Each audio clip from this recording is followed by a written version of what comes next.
subbed versus dubbed. My business is with Megami.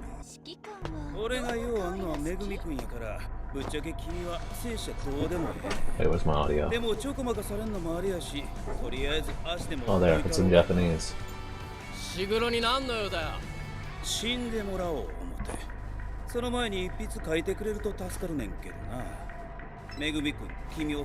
there to what? Execute him?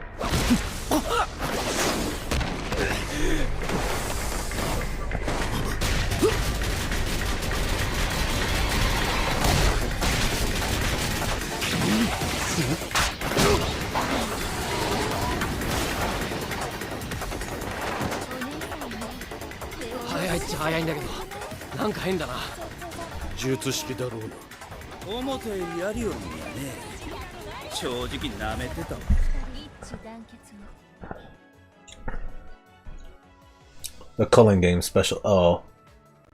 Whoops. No, we're not allowed on Crunchyroll. So we're just gonna watch YouTube. Oh wait, you can't hear that.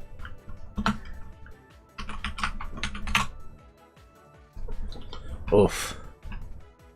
Fate's Strange Fake ending. He did not give a fuck about Gilgamesh. Prettier than before. And the genders are trainers. What? Oh, Fate.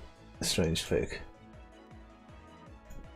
Here's some references from Fate's Strange Fake. One of the reasons why Fate fans are obsessed with Watch Order is that there are some characters from the Nasuverse, like the main character from the case files of Lord Elmelio II, or Waver from Fate Zero. Waver? From the Nasuverse, like the main character from the case files of Lord Elmelio II, or Waver from Fate Zero. And there's even a Rider cameo. I missed that man. His assistant Gray is also from the Case Files anime. Jester Carture is a dead apostle, or a human that was turned to a vampire from Tsukihime. And just like in they're vampires in Tsukihime? Wow, Tsukihime, when you brutally maim a vampire, they also fall in love with you. Rin Tosaka from Fate Stay Night and Luvia from Fate Hollow Ataraxia also makes a brief cameo in this photo. Ayaka is a reference to Ayaka Saijo from Fate Prototype, which was the original concept for Fate Stay Night. Caster here is eating Inside Out, which is a parody of In and Out. Since this anime takes place in 2009, everyone is still using Windows XP. The end credits features the cast holding each other's hands and smiling, which is a cheeky reference to Carnival Phantasm that had a very similar ending. Also, nice addition of Assassin refusing to hold her master's hand. Of course, even this saber has an "Are you my master" moment. Orlando has a gun that spawns FGO mobs. The reason this anime takes place in America is because the author Ryogo Narita, who also wrote Bakuno and Dorarara, made an April Fool's joke called Fate States Night in 2008, and then decided to make it real. Fate States Night. Oh, nice. Also, 2009. Fate's Strange Fake. Finally, you see the back of a blonde woman. The anime makes it seem like a reference, but this is just a big nobody that no one cares about. Are there any other as an "Are you my master" moment?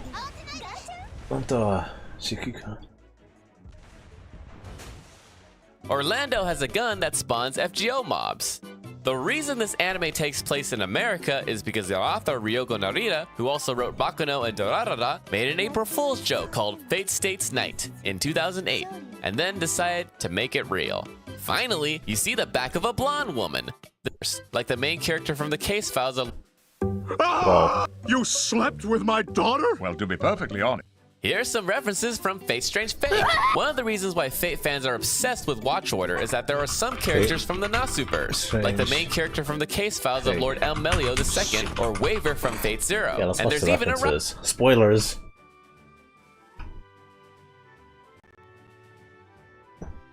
Check out these references from Fate Strange Fake. Francesca has a sweet tooth, and since we're in America, she can buy herself 5 pounds of apple twisters, which is a parody of the Twizzlers licorice, one of America's oldest candies. This nameless child soldier has a dog tag with a Sigma symbol on it, so he's literally a Sigma male.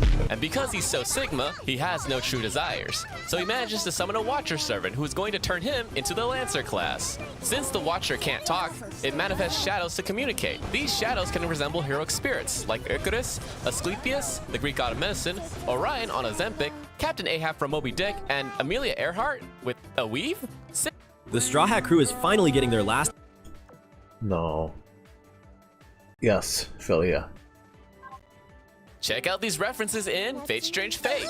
Finally, after 7 episodes, the entire cast for this anime has been introduced, starting with Haruhi Vorzak, who is related to Odd Vorzak from Fate Zero, who became a dead apostle. Hard Vorzak. How did Hard Vorzak die? What did he do? Oof, that pun kinda stings. And then we have Philia, who is a Mesopotamian goddess inside an Ainsberg homunculus body, which are like artificial humans created by alchemy. But who is this goddess? Well, if you know your history, then you probably know who she is. If you've seen the FGO anime, then you probably know who she is. Oh, it's her. What's her name? If you know what Philia It's the Undergirl. means, then you're probably a weirdo. Anyways, you're not supposed to know who she is, so stop spoiling. Sigma lies to Fallius and tells him that he summoned a Lancer servant named Charlie Chaplin, an iconic movie star during the silent era. Haruhi can be seen carrying shopping bags with a cursive Aniplex logo on it. Who produced this anime? Haruhi is struggling because she's carrying all the money that Aniplex has made recently. Bazdalot summons more FGO mobs, like the Demon Boars and the Mushushu. Alcides uses Stymphalian birds to attack, which are man-eating birds with bronze beaks that Heracles had to fight during his 12 labors. Ayaka Saijo in the OP, she now smiles at Saber. Probably because she has a Valentine's and you don't. Are there any other references that I missed? Check out these references in Fate Strange Fake. This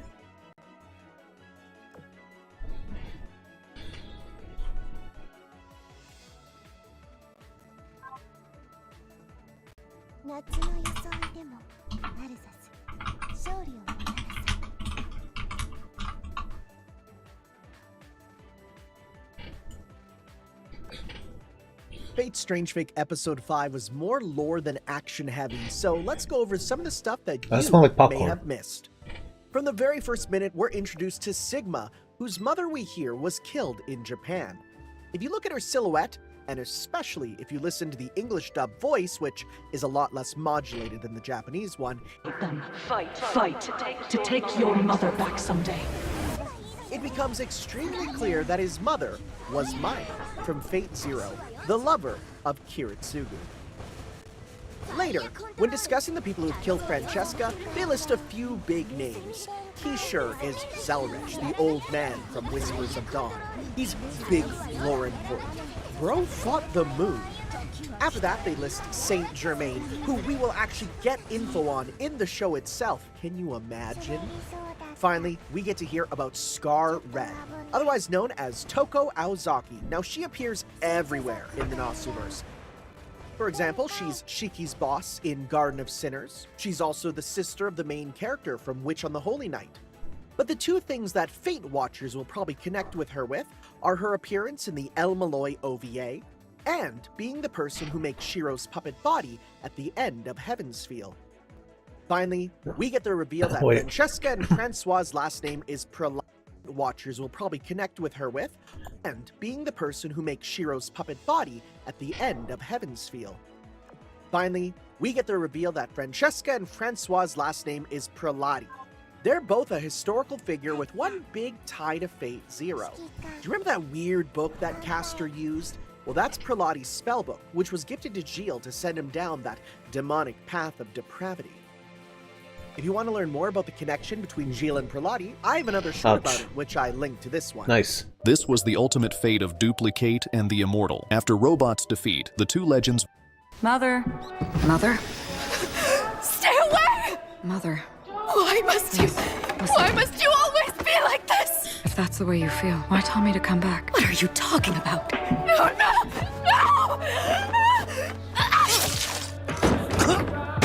Stupid bitch didn't envy. Pathetic. Can't focus my cursed energy. Gutter trash. I'm glad I gave birth to you. This is why I told you not to go. Please, take care of her. What are you gonna do now, Maki? Damn. Mother. Mother? Stay away! Mother. Why must you always be like this? If that's the way you feel, why tell me to come back? What are you talking about? No! Power changed. Damn. Stupid bitch didn't envy. Swear. No one realized that the Big Bang Theory actually hides 5 Shaving time.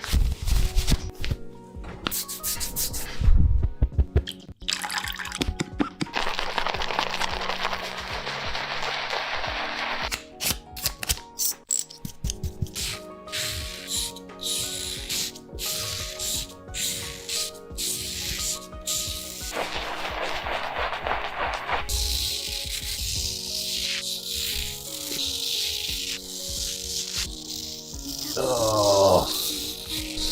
Why?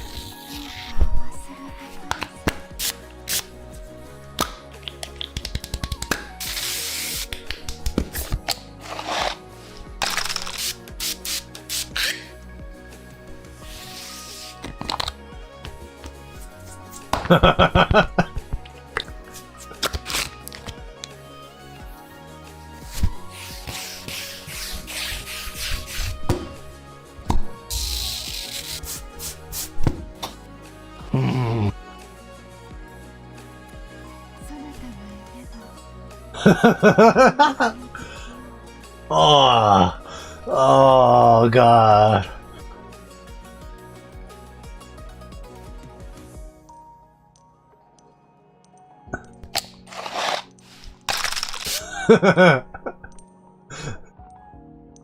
Oh look, 2 copies of Mario Kart 64. I'm sure these are probably both authentic, right? Wrong! That one's a fake. Oh, look at that.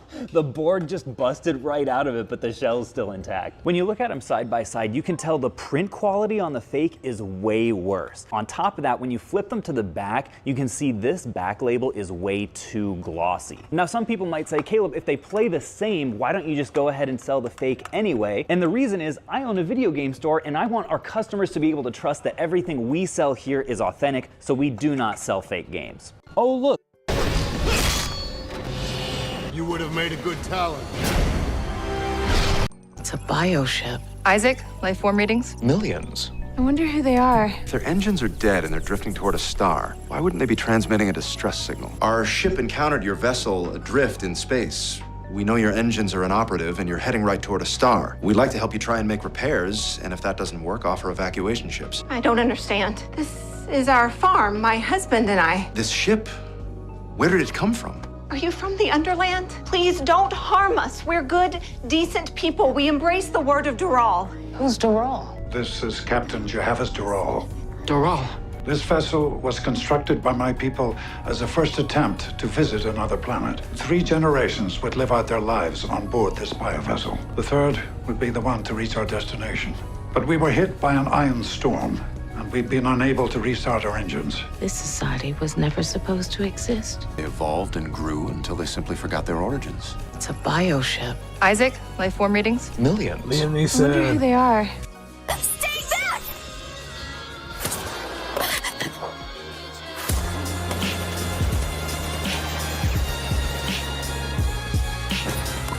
Damn.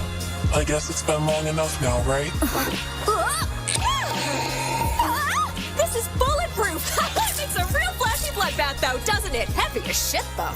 The best way to escape pursuers for good is to make them think you die. And I totally had this Hollywood level explosion already too. Maybe next time. Stay back! I remember that.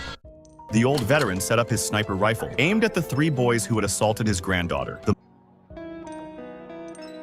Guitar. Need a guitar. Apple goes, we will put the USB-C port on the new iPad. Yes. And it's like, what's the public-facing reason? Oh, well, it's a better port, right? Yeah, of course. And Demon trying to possess me? Never mind. I think you're dealing with enough. Let me just fold your laundry into your dishes for you and I'll be on my way. The demon just sees that you're already fucking depressed and you just want to die and it's like, oh, okay.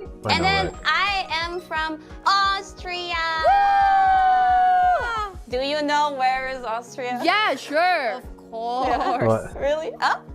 Yeah. She said, of course. Where? Where? I want to go Australia. No, Austria. Australia. Okay, wait for a second. I'm gonna punish her. Right now. Sorry, 선배님. Was it a joke? I can't believe you're dead, and I'm still mopping up your messes. Jeez, like. Nice. Let me give you a one last sniff. Yes. Here are the reasons why PC builders choose the graphics cards that they do. I already made a video talking about Size. 10 different features that some people I need a value more big than others. card for my big case. I don't know who that is. Fate Zero's better. The most pretentious anime tier list ever. We got Fate Stay Night. Fate Stay Night, I think, was just okay, in my opinion. Yeah, wasn't as crazy about it as Fate original? Zero. I think Fate Zero, No. I had a much more fun UBW. experience watching Fate Zero. Maybe because it's like the prequel, you know, the start of everything. I don't know, but yeah, I just had more fun with that. So do not consider me a Fate head. Sorry, Fate fans. The most pretentious anime tier list ever. We got Fate Stay Night. Fate Stay Night, I think, was just okay, in my opinion. Check out these references from Fate Strange Fake. When Archer uses his shields to block my wife's attack, one of the shields is the Achilles Cosmos, a noble phantasm from the heroic spirit Achilles that was given to Astolfo to use in Fate Apocrypha. Archer also has the Shield of Divine Iron that is typically wielded by Valkyries in Fate Grand Order, and Leonidas' shield also makes a brief appearance. True Archer's true name is Ascides, which is the birth name of the Greek hero Heracles. In Fate Stay Night, Heracles is the true name of the Berserker heroic spirit, who is voiced by Saizen Tadahisa. This man has been voicing the same heroic spirit for 20 years, and now, in Strange Fake, he can finally speak normally. True Rider might look like Saber, but cuter. However, her true name is Hippolyta, the daughter of Ares, the god of war, and Atreia, the first queen of the Amazons. Hippolyta has beef with Heracles since, to put it simply, he pretty much killed her and stole her father's belt, which was briefly shown in Heaven's Feel. However, she is more upset that Ascides tried to kill Atreia, the first queen of the Amazons. Hippolyta has beef with Heracles since, to put it simply, he pretty much killed her and stole her father's belt, which was briefly shown in Heaven's Feel. However, she is more upset that Ascides tried to kill a young girl, since Hippolyta still considers Heracles an honorable hero that would never do that. Which, in Fate Stay Night, Heracles does whatever he can to protect Ilya from which is subverted here by having Archer protect Teeny from Ascides. Fun fact, in America lore, Hippolyta is the mother of Wonder Woman. The guitar that Saber is playing is a Gibson Les Paul. Saber reveals that he was killed by Pierre Basil. This pretty much reveals Saber's true name, but that's still a spoiler, so I won't say anything. Oh. Okay. Are there any... Yeah, they already spoiled his name in that episode. Oh god, no, Richard! Oh, thank goodness! It was September, I think. Satoru Gojo went out of his way to see me. He asked me to always watch after you, so I had no choice but to put on that act. You were acting? This act was the best option to prevent someone else from being sent to execute you. Headquarters made me forge a pact to make sure I did it. That's the reason I actually had to kill you for a moment. Wait, how am I still alive? I used my reverse curse technique the moment your heart stopped to immediately heal you. I figured it would work based upon all the things I've heard about you before. I guess I was right. This is the second time you faked your death. Why go this far? What's in it for you? I'm doing it because the people that I cherish also happen to be people who cherish you. Oh, thank goodness! My goat. One moment, human. Get back over here. This guy must be a civilian devil hunter. He's missing his bottom half. Probably eaten recently. Anyway, he'll die soon. Grant him his wish. If you use your power, his death will be painless. What? No way. I'm a devil first. I just happen to look like an angel. I believe that humans should suffer when they die.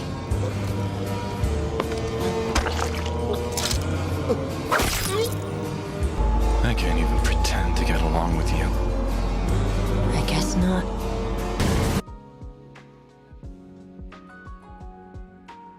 And the winner is Eminem, the Eminem show. I ain't never made a fucking call, made a call to Diddy, really? Yes, sir.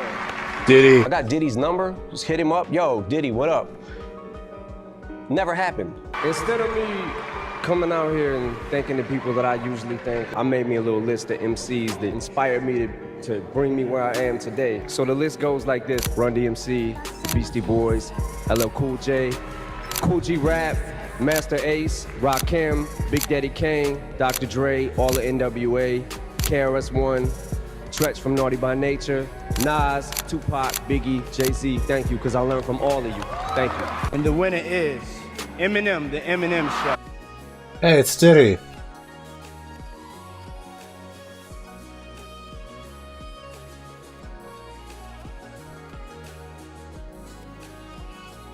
This was the entrance to hell, but when the gatekeeper scanned him, the system showed he belonged to heaven. 천국인.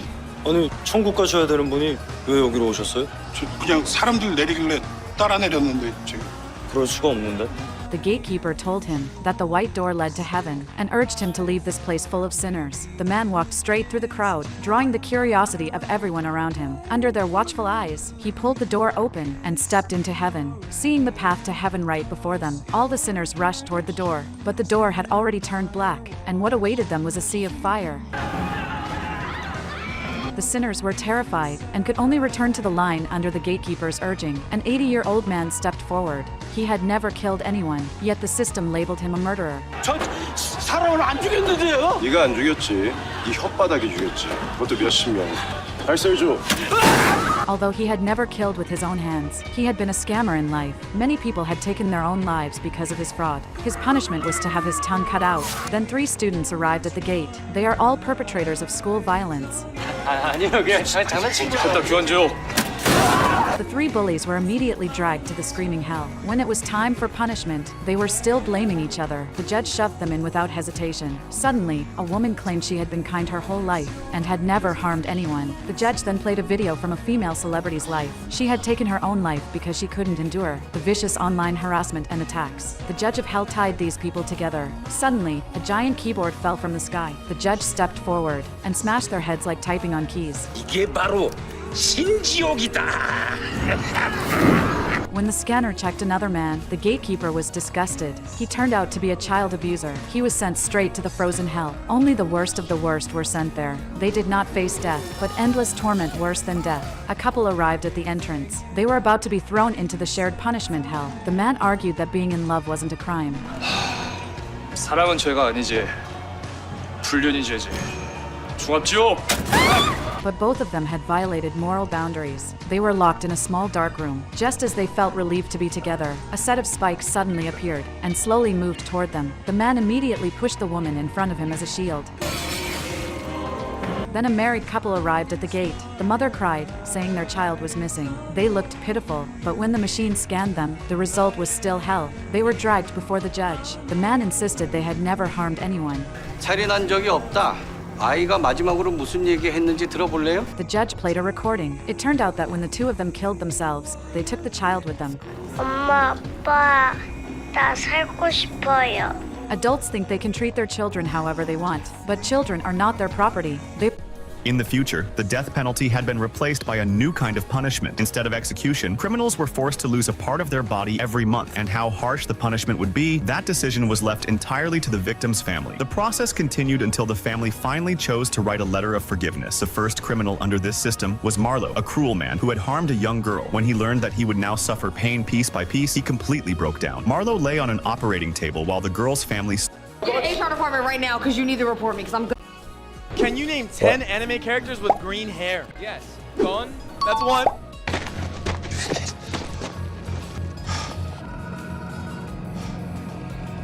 What's going on? Why are you wearing that mask? This is insane. My son is hurt. Our cars won't start. We don't have cell service. We don't have power. And your car is working, so... Whoa, whoa, what are you doing? Whoa. Those 2 X's are supposed to be us? That line is this blue line. It's a line of paint on the ground! Donald!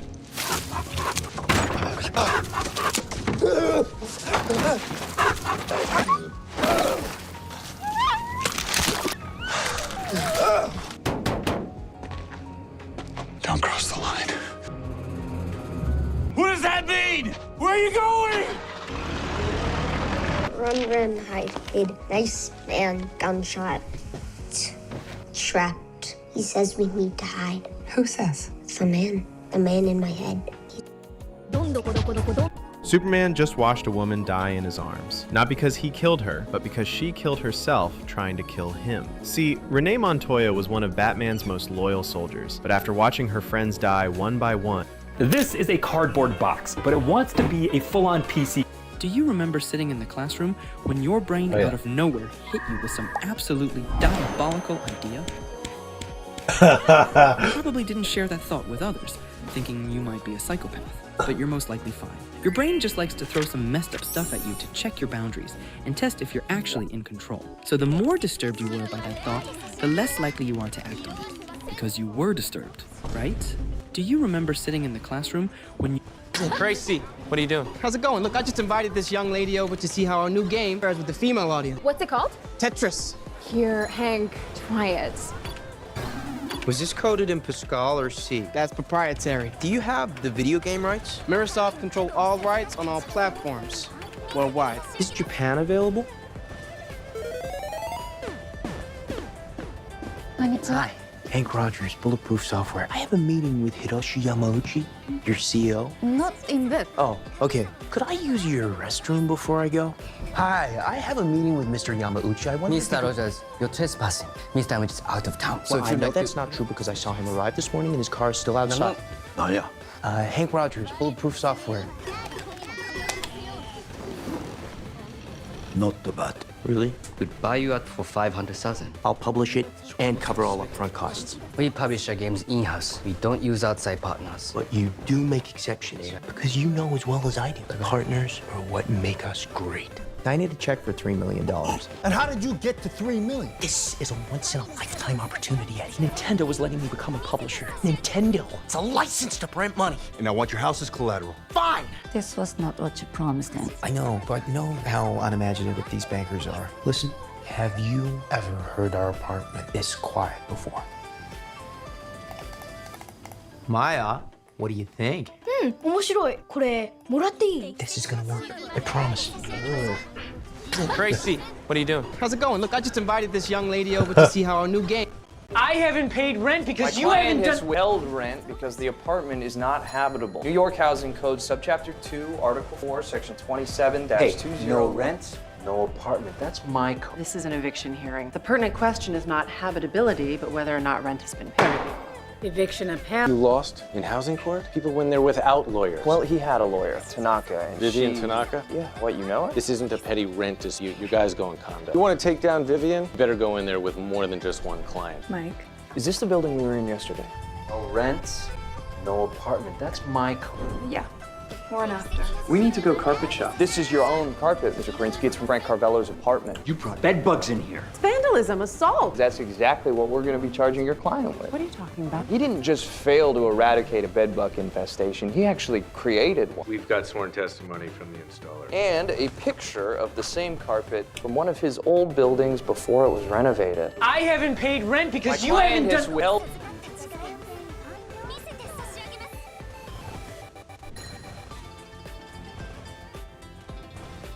Hey Rose, speaking of loyalty, I'm thinking of... My, all alone tonight, are we? You must be freezing. Here, take my jacket. Yeah!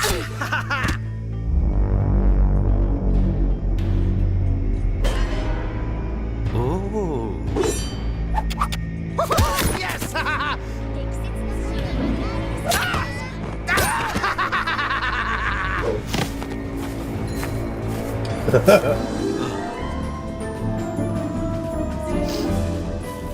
And one for you! And one for you! And one for you!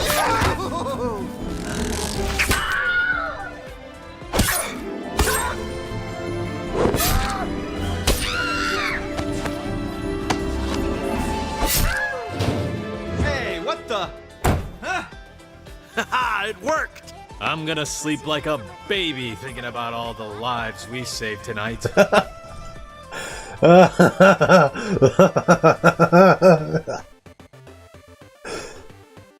What now, Granny?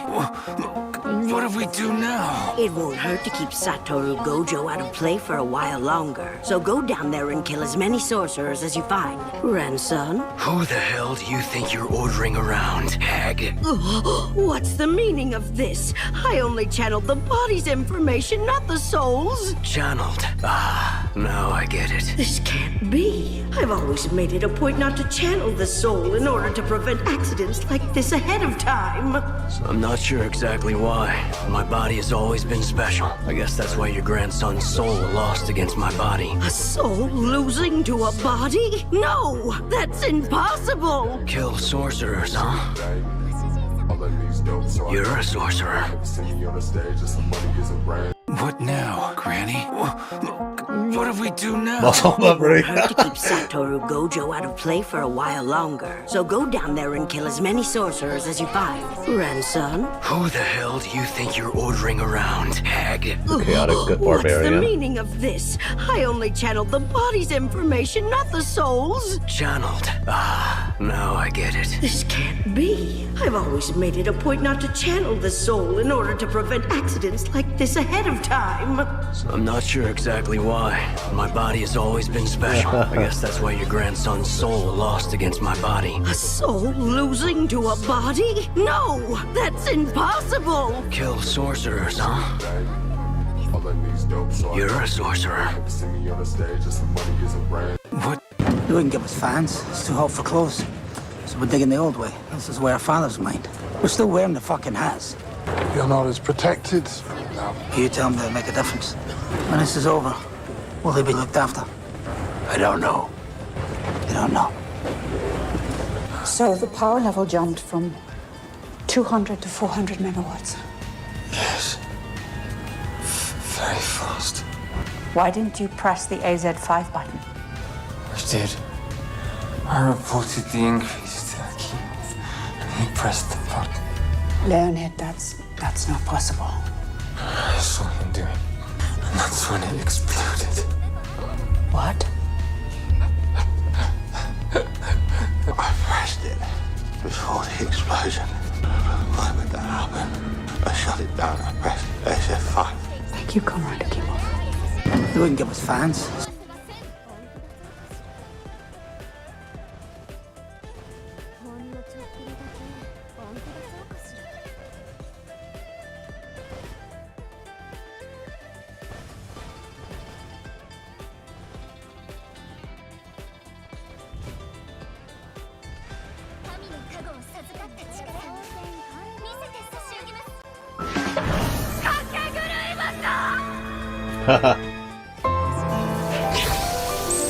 No, follow purple.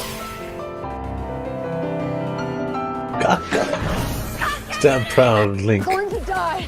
But I have to see the end.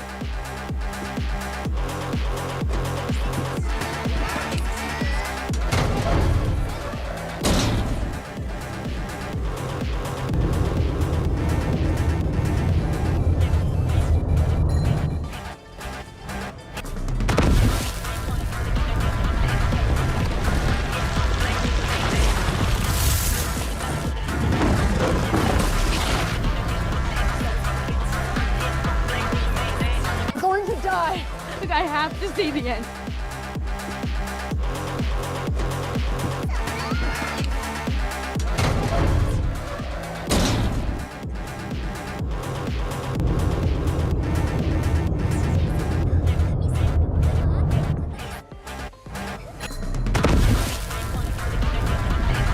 Whoa, hey, don't even bother. You know the rules.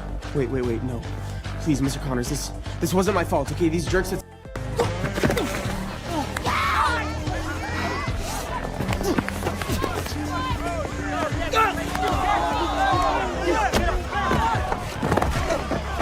Get back, stop! Right? Come on, boy!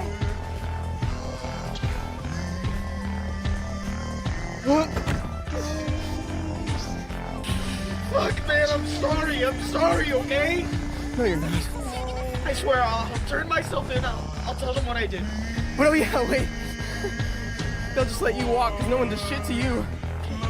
Okay, fine then, fine. I won't say anything, okay? I swear to God. My dog will still be dead. What do you want? To make sure that you never do it again. To make you pay. Whoa, whoa, hey, don't even bother. You know the rules. Wait, no. Please, Mr. Connors, this wasn't...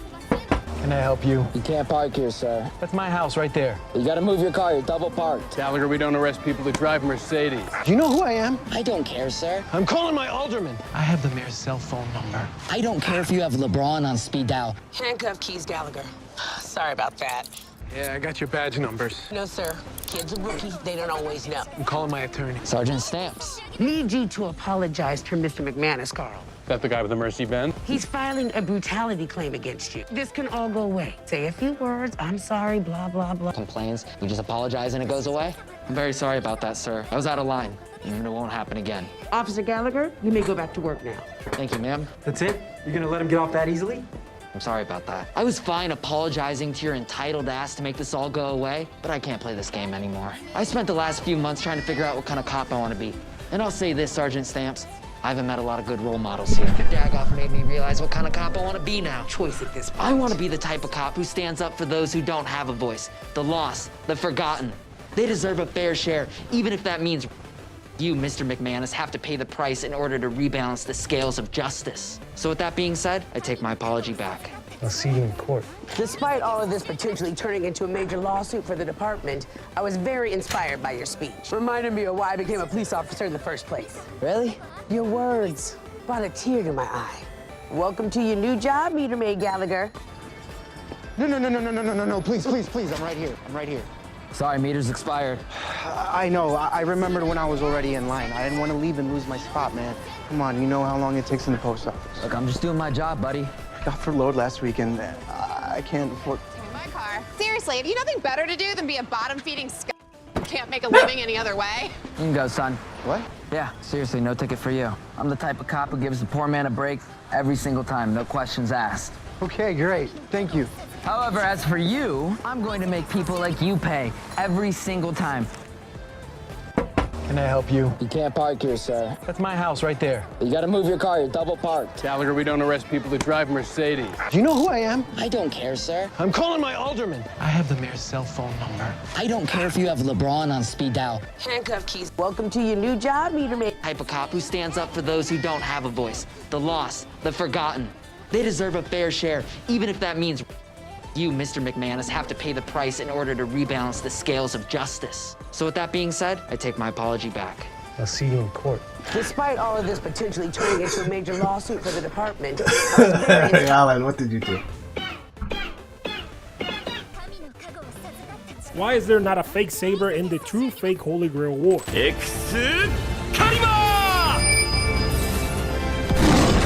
Some people That's seem a to be saber. confused about the fact that there are 7 true servants in the Holy Grail War, but there's only 6 of the fake, which is excluding the saber class. So let me explain why this is happening in simple terms. You see, the city of Snowfield, Nevada was built on sacred ground, which is on magical ley lines. Ley lines is what is called the magical energy that is channeled through the earth. Now, the sole purpose of building Snowfield was to host a Holy Grail War. They did this by researching the Fuyuki Holy Grail War, which is the original one, and using that research plus some stolen materials in order to recreate this one in Snowfield. Nice. However, this copied system was an imperfect one. So what they did was that they created 2 layered rituals. One was the fake one in order to set up the real one. In this fake one, only 6 servants can be summoned, with them intentionally removing the saber class. The reason being is that these 6 fake servants are not meant to fill the Holy Grail cup. Their purpose is to power the ley lines under Snowfield. You see, when they fight... Power the ley lines? Wait. Hold on, I don't understand Magecraft. Just marketing. Yes, just marketing.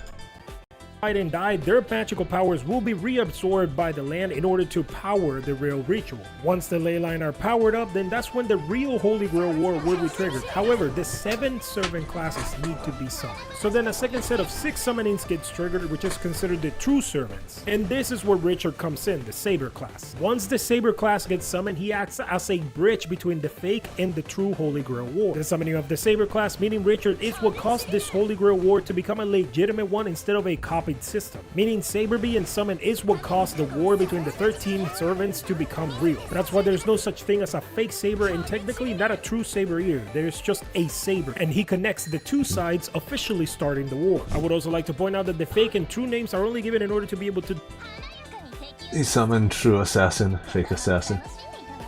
True berserker, fake berserker. Okay. True lancer, fake lancer. Distinguish the two sides, but that doesn't necessarily mean that one side is Fake rider. The pale horse. weaker than the other. All of the servants Fake rider are is too strong. Okay. normally powerful, except for Sigma because poor dude. But the system was essentially designed in a way so that whenever Saber appears, that's when the entire system transitions from an imitation to a true Holy Grail War. Why is there not a fake Saber in the true fake Holy Grail War?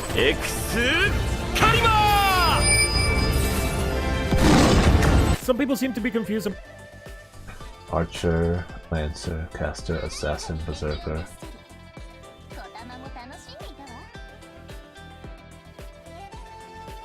About the fact that there are 7 true servants in the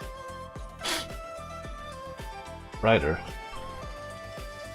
Holy Grail War, but Which of these makes the best emergency thermal paste? 92 is the number to beat, but I like your odds. Ketchup? Actually, I don't. Ketchup is about 70% You're gonna want my power water. up, What Nikke. remains can caramelize, turning it into. I'm gonna have to go Let's see how that pans PNG. out. Boom, there it is. 22 seconds, thermal throttle. Mayo B, this will perform. Hey guys, Ultra Maximus back with another talk about video and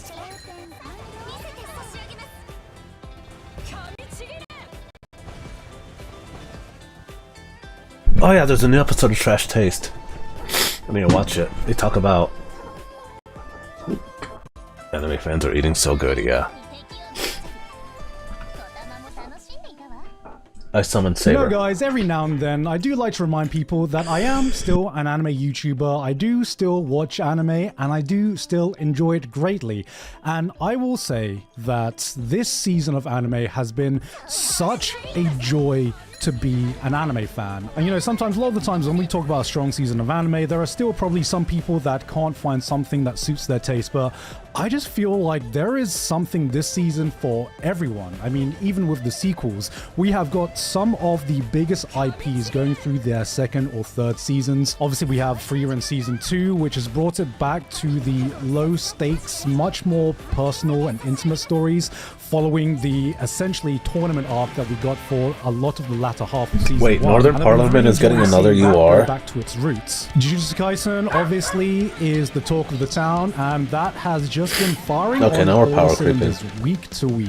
I did not think that I was going to enjoy Season 3 more than the action spectacle Sakuga Fest of Season 2, but I can wholly say that right now, Season 3 to me has been peak Jujutsu Kaisen. I feel like MAPPA have taken it even a step beyond what they produced in Season 2. Not It's a just from an research action ship? spectacle perspective, We got but any just new from research ships? pure artistic expression. It feels like every episode feels like a short film where different people and different animators get Heavy to Cruiser express in Moscow themselves coming in soon. totally unique and experimental ways, and it's produced some absolute Azur Lane slow ahead season 2. even just outside of the action scenes, which is something that caught me off guard because I primarily watched Jujutsu Kaisen for the action. Oshinoko is still going strong, but goddamn, is it hard to be a Kana fan during this arc right now? And I haven't even had a chance to start Trigun stuff. Yeah, whatever. What was it?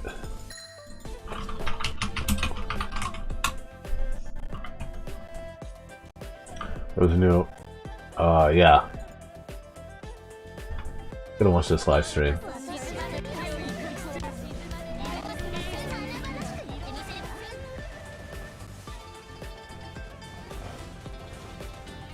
Waifus.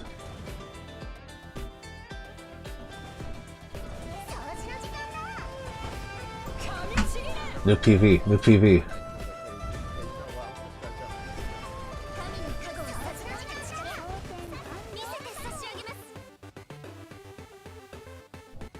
Wow. 8th anniversary already? Oh shit.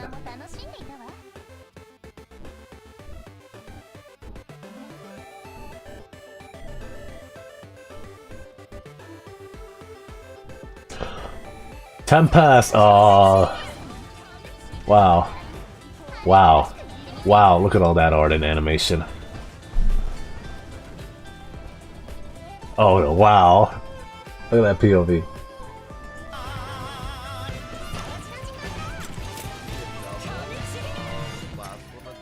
Audio's not working. Hey, it's the spaghetti waifus. The elf waifus. Taiho. The sirens. The UR ships.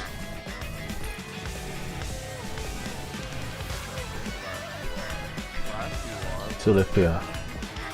Morgador. Lion.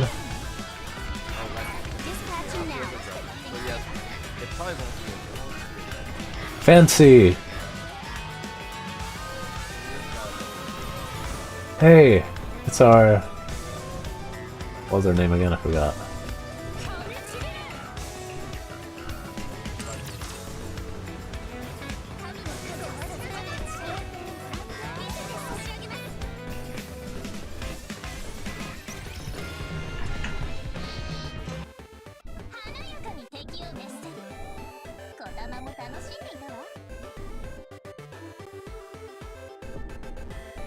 Where is it? Azur Lane.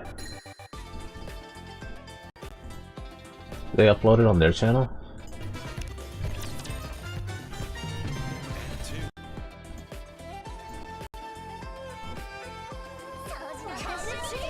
No, they don't have it up on here.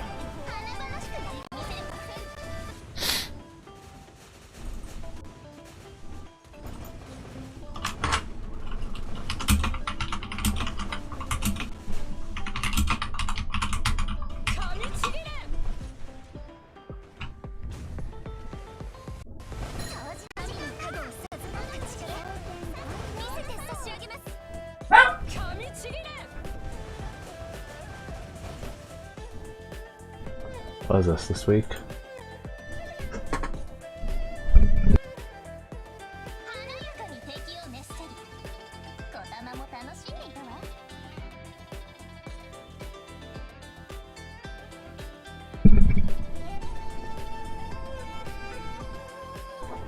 What is this?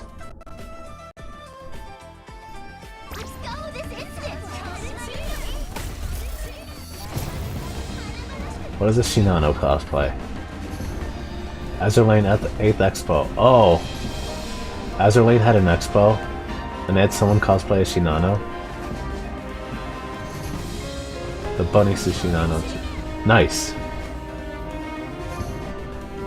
Wow.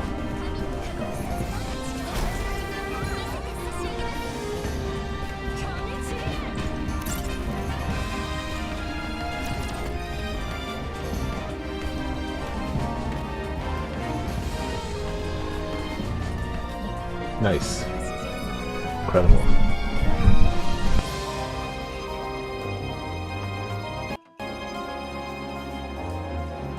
Kie Sarge. Kisarge.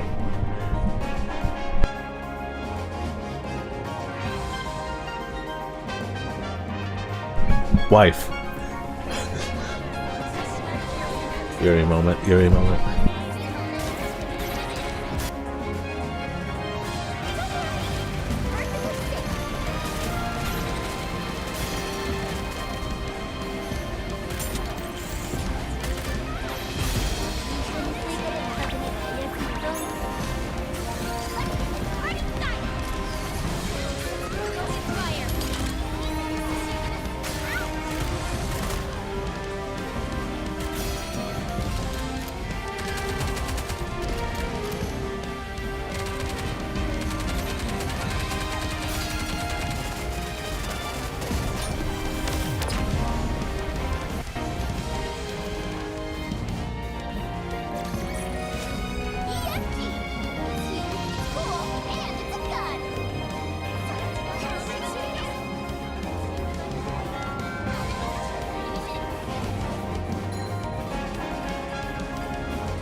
Damn, how long is this video? Oh, it's only 3.5 minutes.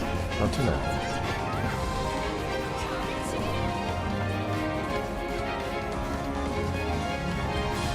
Taiho!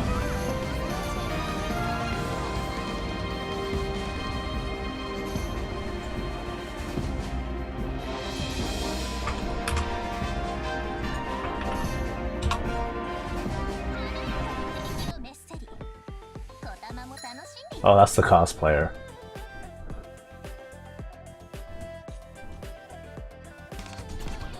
Chilling.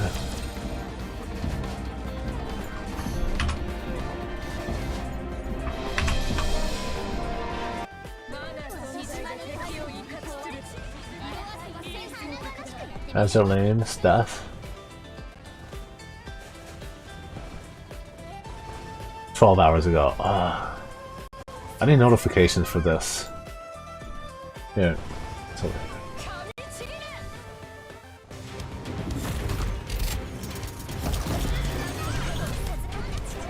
please.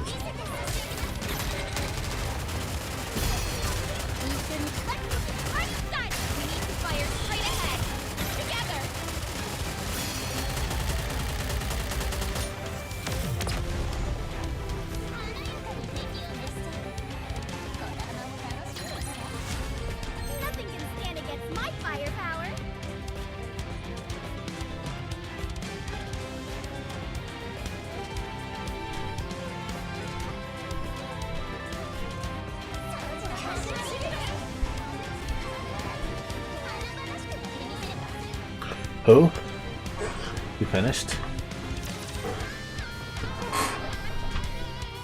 I don't need chat on for this.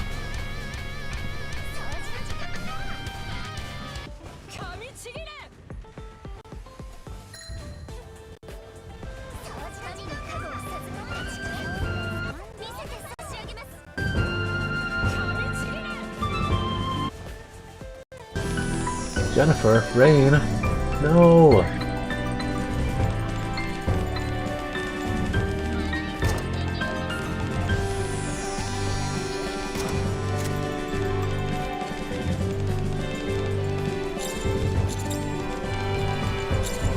Don't point guns at each other now.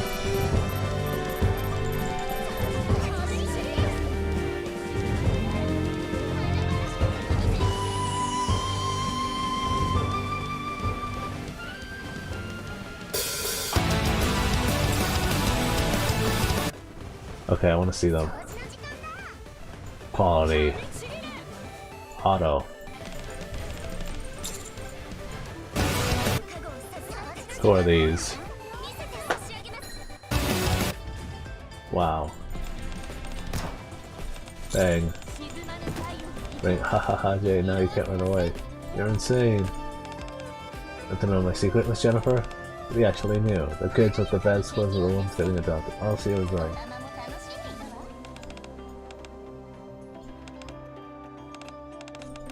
Jane just killed Rain? What the fuck? What the fuck? What is this trauma about kids killing each other? No! Do not play Nikke, it's too depressing. Oh, I didn't realize I just struggled on this cutscene. Yeah, there we go. Enjoy the booba swords.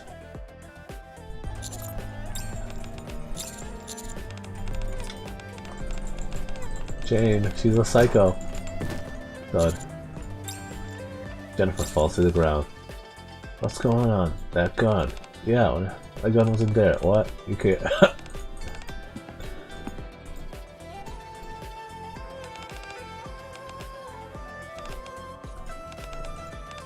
Oh, it was Chisato's gun, so. Hey. A gun that doesn't kill, yeah.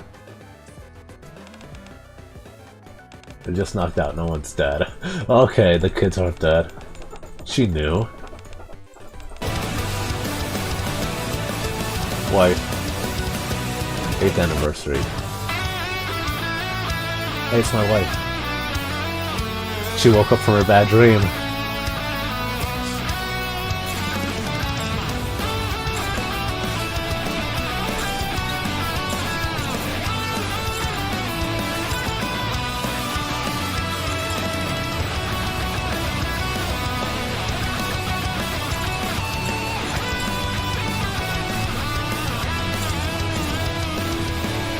Russia. Wife. What did she delete?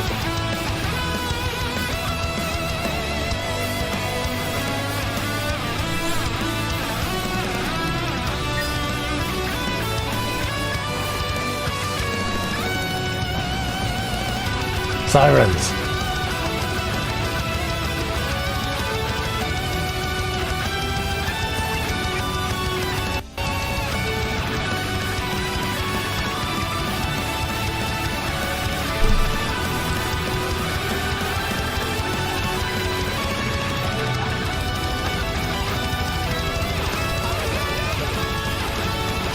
Hey, it's fancy.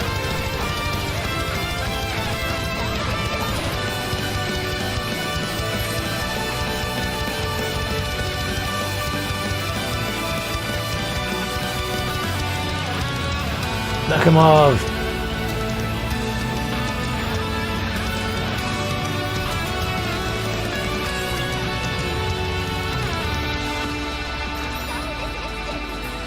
Hi-ho! Wife! Okay, somebody really loves Taiho. Why would they make her the main girl in the ending? All the animators, wow. They really worked hard.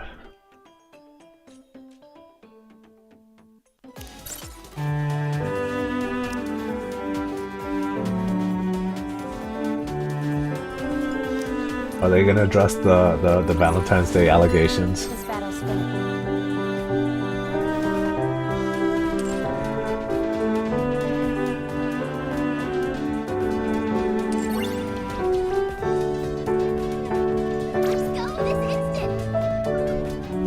Azur Lane.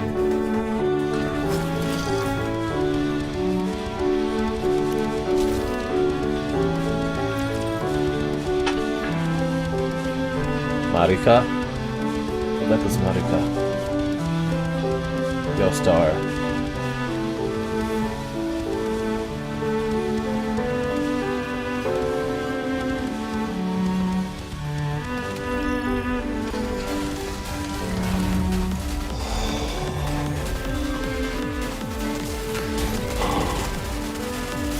Oh, what are they? Oh no, they're acting. 寒いですね。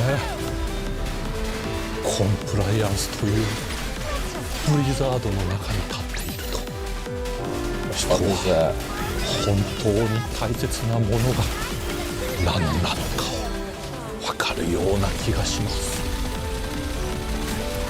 金なんか望むな。本当に見るべきは幸せだ。TB's getting a new skin.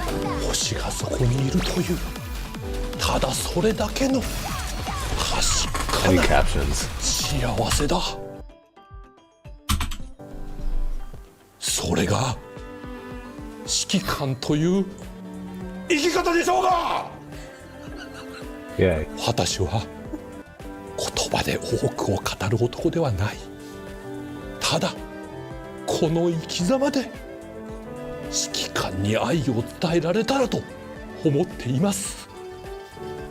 この社会の冷たい風を受け入れ、指揮官のリビドをすら包み込む北の国から愛を込めて、フェチズムの開拓者マフィア梶田です。はい、指揮官の皆さんこんばんは。オースターの宮城大です。本日もアズレン公式生放送よろしく。アズルレーンの最新情報をお届けする番組です。では宮城さん、アズルレーンについてご説明お願いできますか。はい、アズルレーンとは、感染を擬人化した美少女キャラクターを編成して敵と戦う横スクロールシューティング RPG アプリゲームです。オートモードとマニュアルモードの両方を備えており、シューティングゲームが苦手な方でも楽しく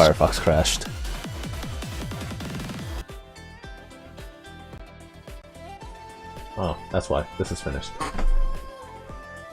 プレイ Now time for the last one.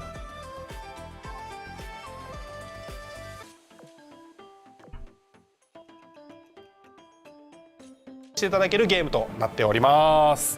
はい、今回も X キャンペーンを行っております。宮城さん、ご紹介をお願いできます。はい、こちらご覧ください。今回ですね、プレゼントキャンペーンとしまして、抽選で5名様に本日ご出演の皆様の豪華10 people win. Oh, lucky Japanese people.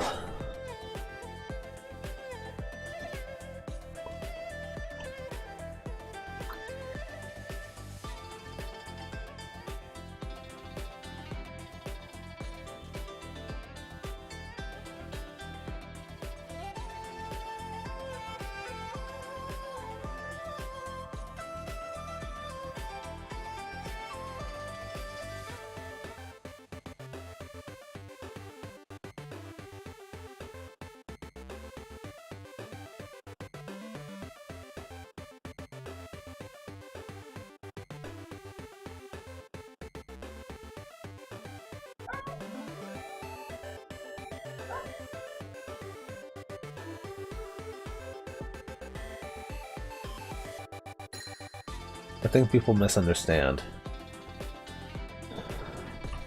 Okay, I finished Nikke.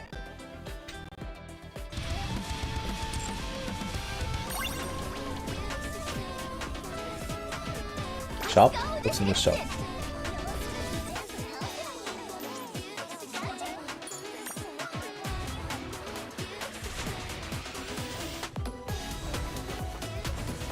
Nah.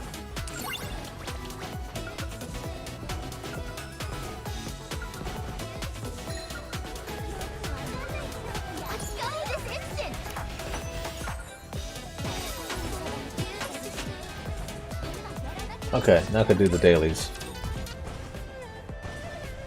寄せ書きサイン色紙をプレゼントいたします。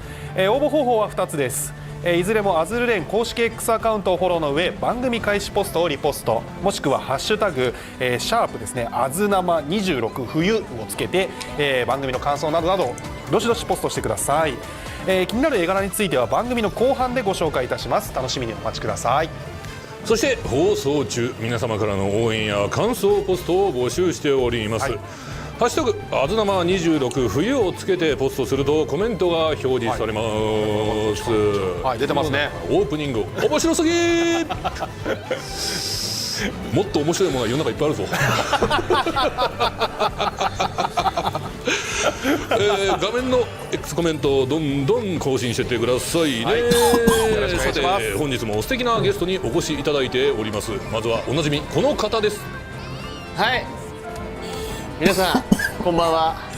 今日は火山の旦那になりました高須智久です。よろしくお願いします。Wait. おなじみこの方です。はい、皆さんこんばんは。今日は火山の旦那になりました高須智久です。よろしくお願いします。やっと結婚できましたね。Hey, that's my wife. 俺の知らないやつと。What else would I do? 結婚しました。誰ですか？火山と結婚できましたようやく。はい、おめでとうございます。あ、すごい、おめでとうっていっぱい言ってくれてる。お祝いのメッセージがいっぱい来てるね。毎回こういうアズレン関連に出させていただくときに記念日を1個作るっていう、どんどん記念日が増えてくる。増えていきますね。アズレンのやっぱいいところですからね。はい。さらにですね、今回はもうお二方ゲストをお呼びしたいと思っております。まずはこちらの方です。どうぞ。やっはー、指揮官、天才サイエンティストオレグが来ましたぜ。私のインスピレーションで今夜の生放送をケイオスで満たしますぞ。指揮官の皆さんこんばんは。オレグ役の内田真美です。よろしくお願いします。よろしくお願いします。さあ、内田真美さん、アズレン公式生放送へようこそ。よろしくお願いします。よろしくお願いします。さあ、続いてのゲストをお呼びしたいと思います。こちらの方です。どうぞ。凄腕グラフィティマスタースビレビーよ。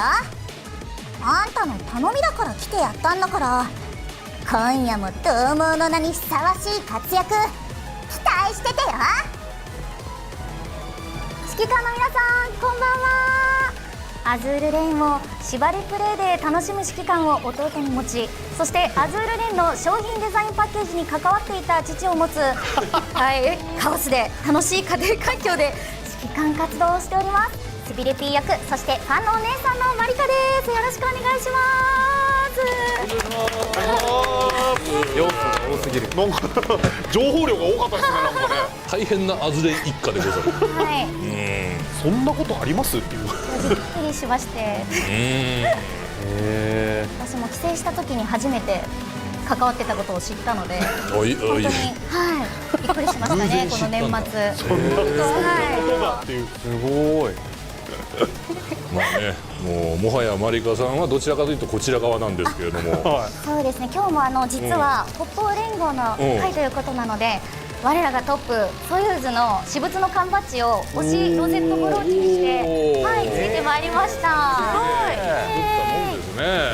はい、手作りで推しグッズをはい今日はなので楽しむ気満々できました。まあね、コメントを見てると今日の被害者と今日の加害者っていう謎のコメントが欲しいですね。なんかそんな被害者とか加害者とか出るような番組は我々やってはいないと思うんですよね。なんか間違えてます。警察24時かなんかと間違えてます。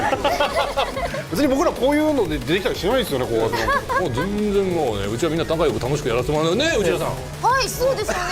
なんか以前の放送、オレグが発表された時の放送を拝見させていただきまして、オレグのセリフで爆発は発明のママなんですよみたいなセリフが流れた時に、指揮官の皆さんのコメントでお前がママになるんだよっていうの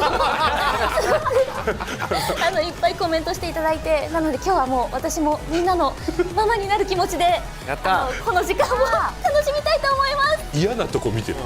それだけ見たらね、視聴者の皆さんも加害者ですよ。それはお前らだ、一番のお前らだ。やったーって言ってますよ。だってやったー。そうか。みんな幼児化してママになれたらいいなって思います。ママいっぱい求めてる人いるんで、なれるかな。やったーって。すごいなんか純粋無垢なやったーがめっちゃいいですね。今日はじゃあベッタベタに甘えていきましょう。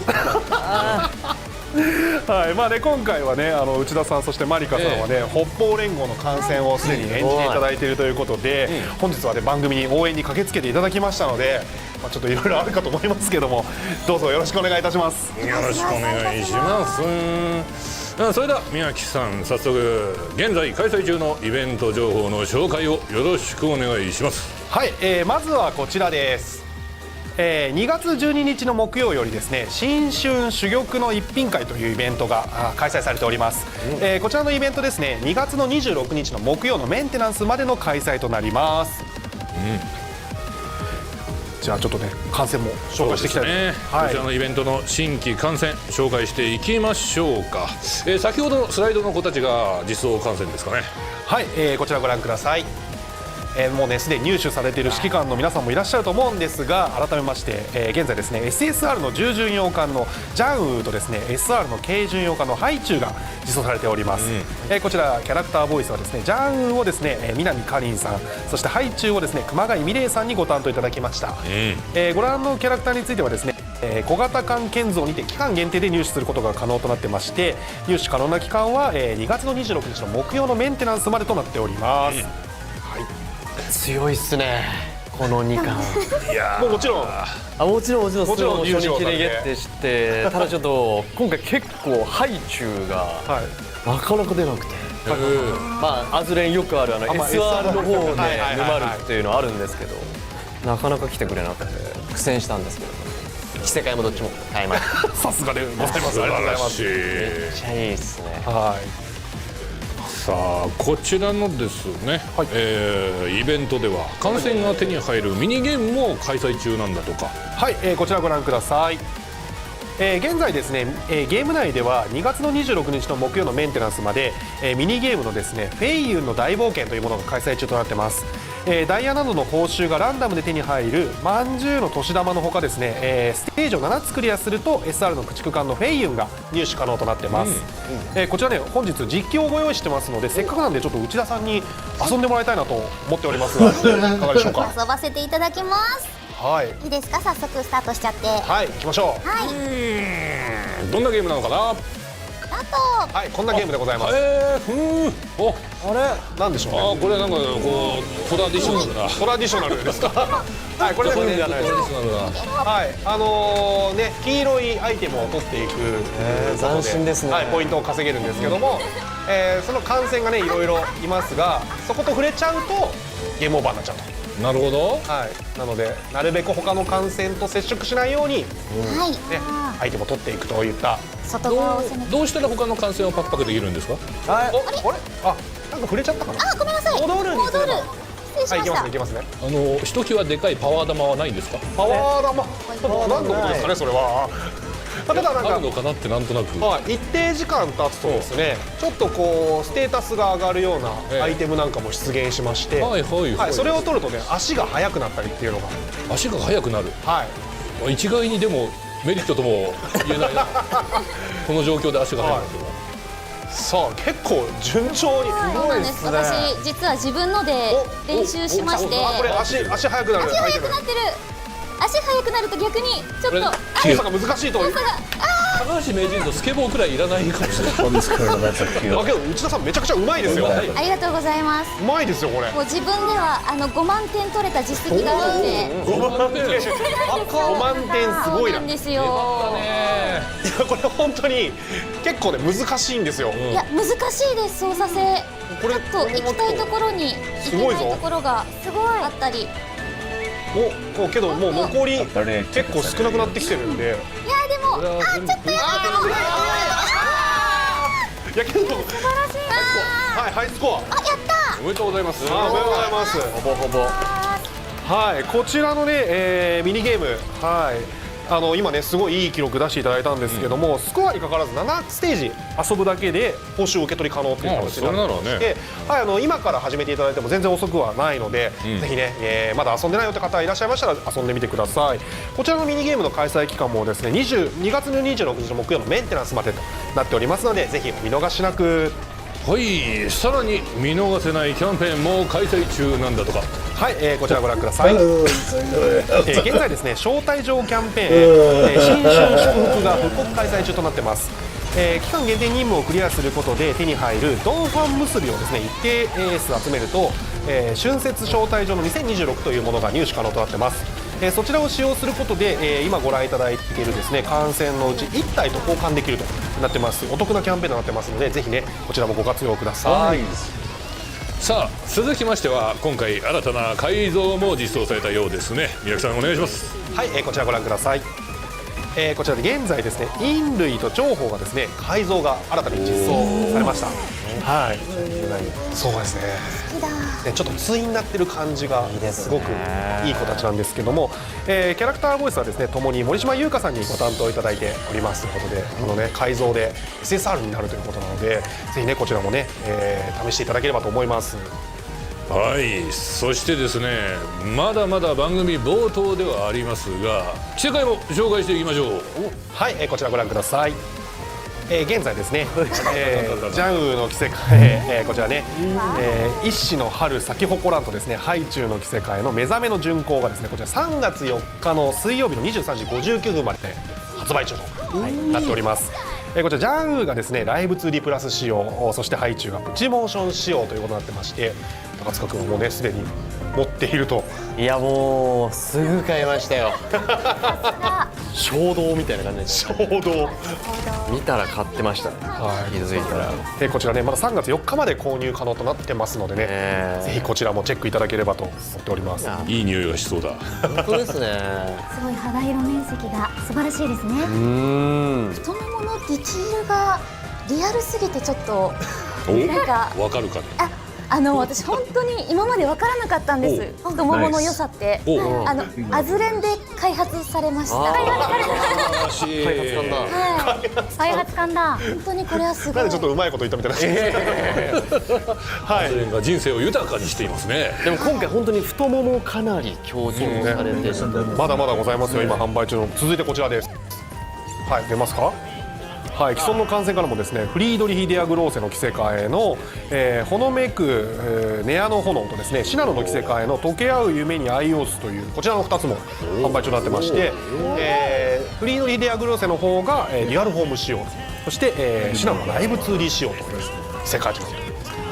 こちらもチェックされた高塚です。フリードリヒの方だけ買ったんですけど、やばいですね。なんかやばいすごいんですけど、ストーリー性がなんかもうあってちょっとストーリー性あるし、あとなんていうんですか、そのなんか試験のテスト勉強とかで使うこう赤いこう回答見えなくなる下敷きみたいな、なんかそれを使ってなんかこんな作りができるんだみたいな。楽しそう。このギミックがかなり凝ったものが本当にあるということなので、ちょっとこちらもね3月4日までまだ販売中ということなので、気になった方はね、はい、ぜひチェックしてみてください。さらにまだまだね着せ替え実装されてます。こちらご覧ください。はい、先ほどの、ね、ミニゲームの報酬で出てくるフェイユンの着せ替え、他であとグラフツェッペリンの着せ替え、そしてゼイ23の着せ替えですね、こちらも現在販売中となっております。グラフツェッペリンはちょっと久々の着せ替え登場ということで、ね、待ってた方もいらっしゃるんじゃないかなと思うんですけども、はい、こちらもね、同じく3月4日の、水曜日の23時59分まで販売したいとなっております。お腹がいいな。お腹ですか？可愛い。ああ、ね。マリアさんはそうですね。どちらかというとフェイユンですよね。この程よくだらしないお腹がいい。すごくいい。豊かさを感じさせる。豊かさ。福袋で確かフェイユンじゃん出てきて。ああ。ロリか。ロリか。派閥がまあどうせ良さがわからんのか。僕は僕挟んでやんのよね。ここではい、こちらもね、まあね、まだまだ販売中となっております。まあ、復刻もあるということで、そうね、着せ替え復刻もあるんですよね。はい、こちらご覧ください。はい、こちらね、JU 四万十のデュアルホームの着せ替えをはじめですね、ご覧の着せ替えが現在復刻販売もされております。はい、こちらもね、同じく3月4日の水曜日の23時59分前ということで、ちょっと前回買い逃しちゃったよって方はぜひこのチャンスをご活用いただければと思っております。はい。さて、ここまでが放送の前段となりますが、皆さんいかがでしょうか。前段です。まだ最序盤でございますが、まあちょっと今のは、現在開催中のイベントのおさらいという感じでございました。そうです。そしてここからが言ってみれば本番。続きまして昨年から指揮官の皆様に投票していただきましたあの結果の発表に参りましょう。アズルレーン人気投票2025結果発表。はい、そうか。はい、昨年の12月よりですね、指揮官の皆様にですねご投票いただいておりましたアズルレーンの人気投票2025ですが、その結果をですね今回発表していきたいと思います。上位入賞した観戦にはですね後日特別なコンテンツをちょっと制作予定ということで、誰にですねどんなコンテンツが今後用意されるのかっていうところに関してもちょっとねお楽しみにご期待いただければと思っております。さてさて、今年はどの観戦が上位に食い込んでくるのか実に楽しみですね。はい、どんな子たちが選ばれているのか、まず10位から4位までを発表したいと思います。10位から4位はですねこのような結果になりました。どうぞ。はい、結構近い表で競ってるな。はい、10位がですねジェーナス、そして9位アルザス、8位にプリンツオイゲン、そして7位にハウデンリーウ、6位に初月、そして5位にニュージャージー、そして4位ユニコーンということで、結構ですねまあ旧といったらちょっとあれかもしれないですけど割と実装時期が初期の方からいる子たちもいれば、割と昨年実装された子なんかっていうのも入っているような感じの結果となりましたと。そうですね。オイゲンとかユニコーン、前回とキャラクターの変動ありますよね。ありますね。で、まあ毎回上位に入った子たちって殿堂入りっていう形になるので基本は選択肢に入らないので、また新しい子たちがどんどん上に入ってくるみたいな感じなんですけども、こへ来てですねプリンツオイゲン、そしてユニコーンなんかは大躍進という感じで強いな。やるねユニコーン。はい。可愛いですもんね。可愛い。このような結果となります。ハウデンリーウ入ってますよ。いやそうなんです。もうずっと入ってたんで、なんかまあ来るだろうな上位にはと思ってたんで、僕もずっと入れてたんで。私もハウデン投票しました。ああ本当ですか。ありがとうございます。なんか最初はスベルピーちゃんに全プッパしてたんですけど、その後なんかいろんなキャラクター、もちろんソユーズにも投票しましたし、ハウデンにも投票してっていう、もうなんか魅力的なキャラクターが多すぎて困りますね。ちょっとね、投票ね。そうですね。結構ね選ぶのも大変だったんじゃないかなと思うんですが、はい、ここまでが4位と4位までという感じになっております。となるとトップ3がどうなってるか。はい。正直予想がつかないけれども、じゃあ行きましょうか。アズーレーン人気投票2025年第3位から第1位までの発表です。刮目してその目にしっかりと刻んでください。はい、それでは発表いたします。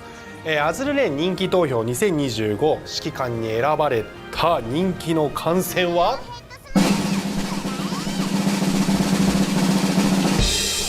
ここちらです。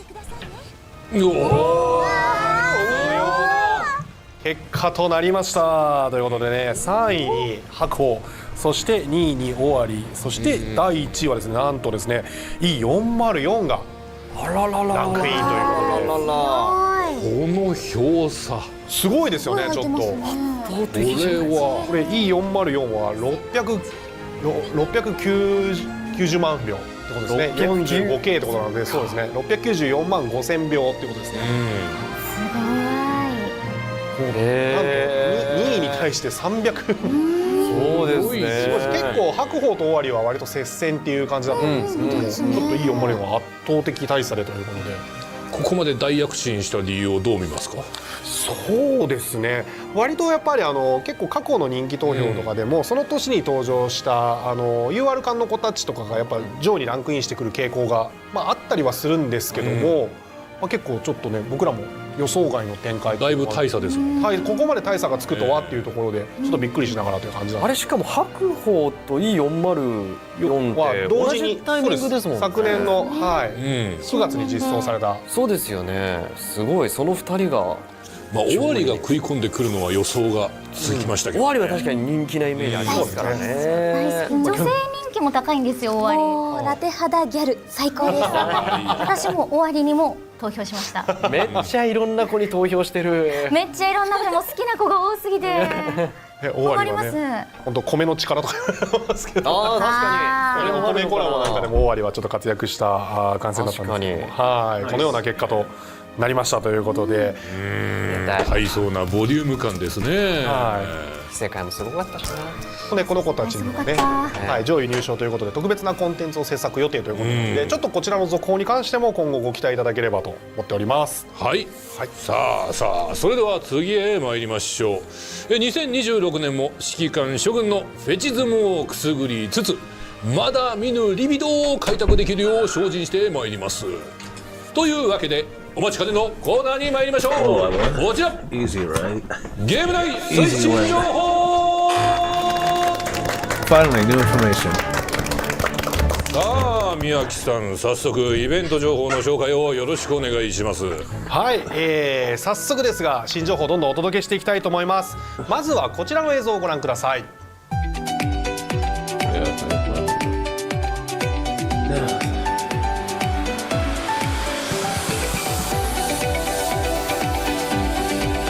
Crazy. A new PV.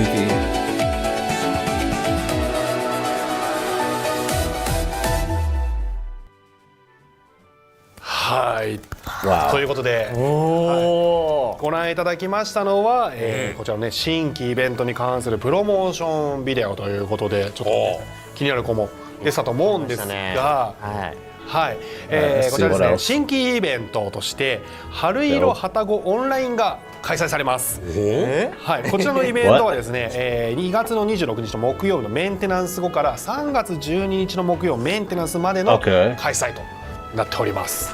はあ、春色はたごオンライン。何じゃそりゃ。ちょっと今までのイベントとはだいぶ毛色がそうですね。変わった感じの印象があるのかなと思うんですが、バーチャルっぽい空間でね。そうですね。ドエロいチャイナドレス着てますけれども気になる子たちもね2人いるんですが、さてじゃあ気になるあらすじ紹介していきましょうか。ここは内田さんお願いできますか。はい、わかりました。こちらをご覧ください。 She's a voice actress. 北方連合とドンファンが共作した VR 経営シミュレーション春色はたごオンライン。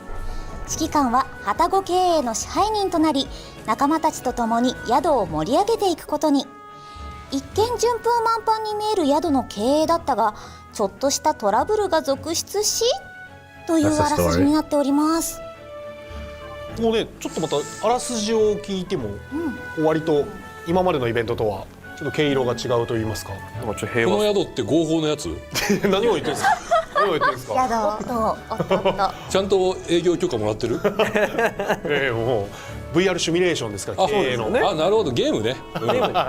ちょっとなんか今までって割とこうね、シナリオ的には戦いとか、そういうののメインのシナリオが多い中で、ちょっと今回は若干この平和っぽそうな感じの内容になるのかなというところもありますので、はい、なのでちょっとどんな展開なのかというところもご期待いただければとは思っております。はい、期待が高まりますが、さてそれではお待ちかねの今回実装されるキャラクターを発表していきたいと思います。宮木さんお願いします。はい、まずこちらをご覧ください。北方連合所属プロジェクト66従順のモスクワ、同志指揮官に挨拶申し上げる。君の最も堅実な守りとしてその意志を鍛えてあげる。はい、ということでですね、UR の従順用艦としてモスクワが実装されます。こちらね、はい、キャラクターボイスは田所あずささんにご担当いただきました。はい、いいですね。来ましたね。堂々たる異様ですね。はい、まあね、北方連合の UR ということで、はい、このモスクワはですね、まあちょっとね、キャラクター的にはですね、ちょっとお堅い将軍みたいな感じの艦船の子になってまして、性格は真面目で、人を奮い立たせるのが得意で、大義をよく口にするんですけども、まあ現場の事情もよく考えてくれる子であると。ただプライベートではですね、友人がほとんどいない上に、そもそも友人とはどういうものなのかという認識なので、ちょっとね、この後、まあ例えば指揮官と親愛度が上がっていって結婚したとしても、指揮官を親友だと誤った判定するなど、ちょっと天然なところもあるということで。なるほど。でもそれはそれで可愛い。はい、ちょっとね、プライベートな人間関係がだいぶ不慣れなこのようでですね、不器用なんですね。はい、不器用な子ということになっていいじゃないですか。親友だと思っていたのに展開ができる。そういうことですか。ちょっとまだいろんな部分がなかなかこうたどたどしいプライベート的なところはそういう子なのかなというところですね。はい。まあ、この子はですね、開発中にキャンセルされたプロジェクト66型計画巡洋艦っていうのがあるんですけども、その船がモチーフになっている艦船となっております。プロジェクト66従順スクワなんか後ろの偽装がすごい気になります。そうですね。最近ちょっと偽装がだいぶ出ますね。大きなものがそう、いつも入りきらないですもんね。今回もちょっとこの紹介のスライドにも入りきらないということで、なんか管みたいなやつがすごい珍しくて、ね、どんな偽装になっているのか、すごい気になる。フラグだよなあれ。さあ、次の艦船の紹介に行ってみましょうか。はい、続いてはこちらの艦船です。いい？私は30系型駆逐艦オグネボイ級のオゾルノイよ。こう見えても一人前の大人なんだから。ということで SSR の駆逐艦のオゾルノイが実装されます。キャラクターボイスはですね、大森心さんにご担当いただきました。いかがでしょうか。ええやん。ええやんこの子。ええやん。なんかいいっすね。ロリーなのに声がちょっと大人っぽい感じがちゃんとあるの。実は見た目が幼いだけってこともあるのか。あれこう見えても一人前の大人ってことは。いいな。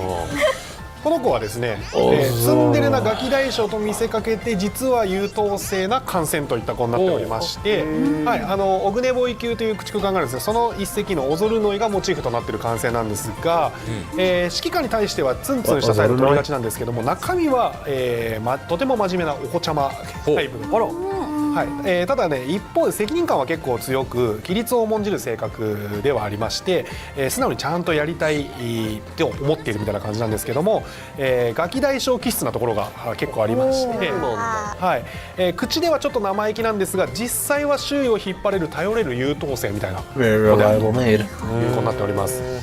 目の中の星が可愛いね。可愛いですね。衣装がスビレピーちゃんやオグネボイちゃんと同じコンセプトになってて、なんかでも結構キャラクター今性格をお伺いした感じだと、スビレピーちゃんとこう親和性がどうなるのか気になる。気が合うのか、気質が似てるので喧嘩しちゃうのか、どっちなんだろうっていう。体のとこ見たいね。そうなんですよ。すごい気になる。相性気になりますね。気になりますね。ちなみにこの艦名のオゾルノイなんですけども、これはですね、いたずら好きとかわんぱくとかお茶目といったような意味を持つ言葉から。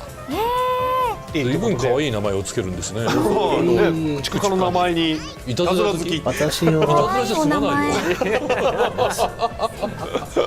いいな。はいまあね、ちょっとねどんな子なのかというところもちょっとお楽しみにねいただければと思うんですけども、はい、なかなかいいネーミングセンスで、さあそれでは次の観戦の紹介に行きましょう。続いてはこちらとなります。北方連合所属の巡洋艦クラースヌイカフカースよ。お出迎え感謝する。すごく頼りになりそう。はい。エロ尊敬お祈りシステム。どういう属性？何これ。まあちょっとね説明させていただきます。この子は SR の軽巡洋艦としてクラースヌイカースという子になるんですけれども、キャラクターボイスはですね吉田優里さんにもご担当いただきまして、この子はですね、目隠し系敏感体質感染の子です。目隠し系敏感体質感染。すごい。何その当たり前のものみたいな。目隠しをしてですね精神訓練をしている。あの格好で。ただお祈りなのかこれ。ただルビにですね精神訓練と称したセルフ M プレイって書いてありますけど。好き者やないか。ただの好き者やないか。感覚特に嗅覚が極めて敏感で、性格はド M であることを除くと至っておとなしく流されやすい性格だそうです。やりたい放題やんか。なるほど。なるほどな。いいですね。ちょっといろいろまた属性が渋滞してる感じはありますけど。いやこの子しかもなんかちょっと隠してるけどだいぶいいもの持ってますよね。お手手でねこう今これポーズが隠れてるけどどういうシチュエーションなんでしょう。すごいの持ってるよな。自ら視覚を封じてるということか。胸の下のは何なの？怒りなんですか？十字架なんですか？怒りそう。怒りか。じゃあシスターはドスケベシスターってまずシスターはこの足をしないんだけど。だいぶ開いちゃった。これはすごいな。このポーズで普段喋ってたらめっちゃ気になっちゃう。何も会話が入ってこない。面白い。会話するときずっとこのポーズだったら。名前もおもろいな。いやーこれ欲しいな。でもチラって見てんだよな。この人実は見えてんじゃねえか。見えてるのかな。頼りになりそう。この子自体はですねスベトラーナ級軽巡洋艦っていうですね割とちょっとこう艦級としては古めの、船のですね、クラスヌイカフカースっていう船がモチーフになっている艦船のことというふうになってまして、艦歴だとですねパーメチメルクーリアと衝突する事故なんかも起こして史実だとっていうことですね。そういうなんかエピソードもあったり。クーちゃんとクーちゃんと衝突してるんだ。楽しみですね。なんかそんなエピソードもあったりと。絡みも期待できそうですね。さあそれでは次の観戦の紹介に行きましょう。はい、続いてはこちらです。北方連合のロボットエンジニアボガ・ドゥイーリです。データを読み込んでいます。しばらくお待ちください。こちらですね SR の軽巡洋艦としてボガ・トゥイーリが実装されます。キャラクターボイスはですね内田真美さんにご担当いただきました。わBlue haired girl for the win。 これはいいね。喋り方がいい。ロボットエンジニアなんか設定も初めてのアンドロイド観戦ということで、この子はですねアンドロイドプラス天然ボケな観戦となってまして、ボガトゥイーリ級っていう防護巡洋艦っていうのがあるんですけど、それのネームシップのボガトゥイーリがモチーフになってるんですけども、思考というか体の一部がアンドロイド化しており、日常生活のロボモードとその状態を自由に切り替えていると。なんだそれ。ずいぶん持ったな。はい。で、ロボの性格ではですね、口調が棒読み気味になり、語尾もカタカナのデスマス調になるんですけども、その性格の方は、天然ボケで少し鈍感&ちょい電波気味ということで、どちらの性格も少しずつずれていると。で、ただですね、ロボットに対する技術力が極めて高く、自らの護衛や家事研究に至るまで便利なロボットを自作できると。この子もちょっと属性モリモリ気味なんですけど。モリモリで。相当盛られた設定ですけれども、内田さん、なかなか癖のある役っぽいんですけれども、演じてみてどうでしたか。そうですね、アンドロイドの感じと、ちょっとさっきのセリフだとアンドロイドのところだけだったんですけど、その感じ、ぼやーってした感じをどこまでやるかですごい悩みまして、実際に収録中もいろいろ相談させていただいて、そのロボっぽいってなんだってなって、今のボガトゥイリですみたいなのもロボだし、最初におっしゃっていただいたのが昭和のザ・ロボットみたいな感じでやってみてほしいって言われました。データを読み込んでいますみたいな合成音声とかいろいろやらせていただいて、最終的に今のボガとゆりちゃんの形になりました。いや、いい塩梅ですね。ありがとうございます。個人的に気になるのは、アンドロイドっていう設定がいきなり聞かされましたけれども、そもそも感染って人類と分類すべきなのか、サイボーグなのかアンドロイドなのか、この辺りはね、なんかね突然出てきましたね。急にアンドロイドで感染っていうので結構世界観に食い込む、そうですね、ちょっとね重要な役割ですけども、設定があるんですが、この子はシーズの還暦の方ではそのボガトイリ級防護巡洋艦っていうのなんですけども、いわゆる同型艦にオレグがいて、その他にですねカグールっていうのがいるんですけど、このカグールは後に名前が変わってパーメチメルクーリアになるっていうことなので、実はクーちゃんとも同型艦がモチーフ。そうなんだ。はい。もちろんね同型艦のオレグはね内田さんにもいただいてっていうのがあるんですが、じゃあデッサン人形みたいなの自作したロボットね。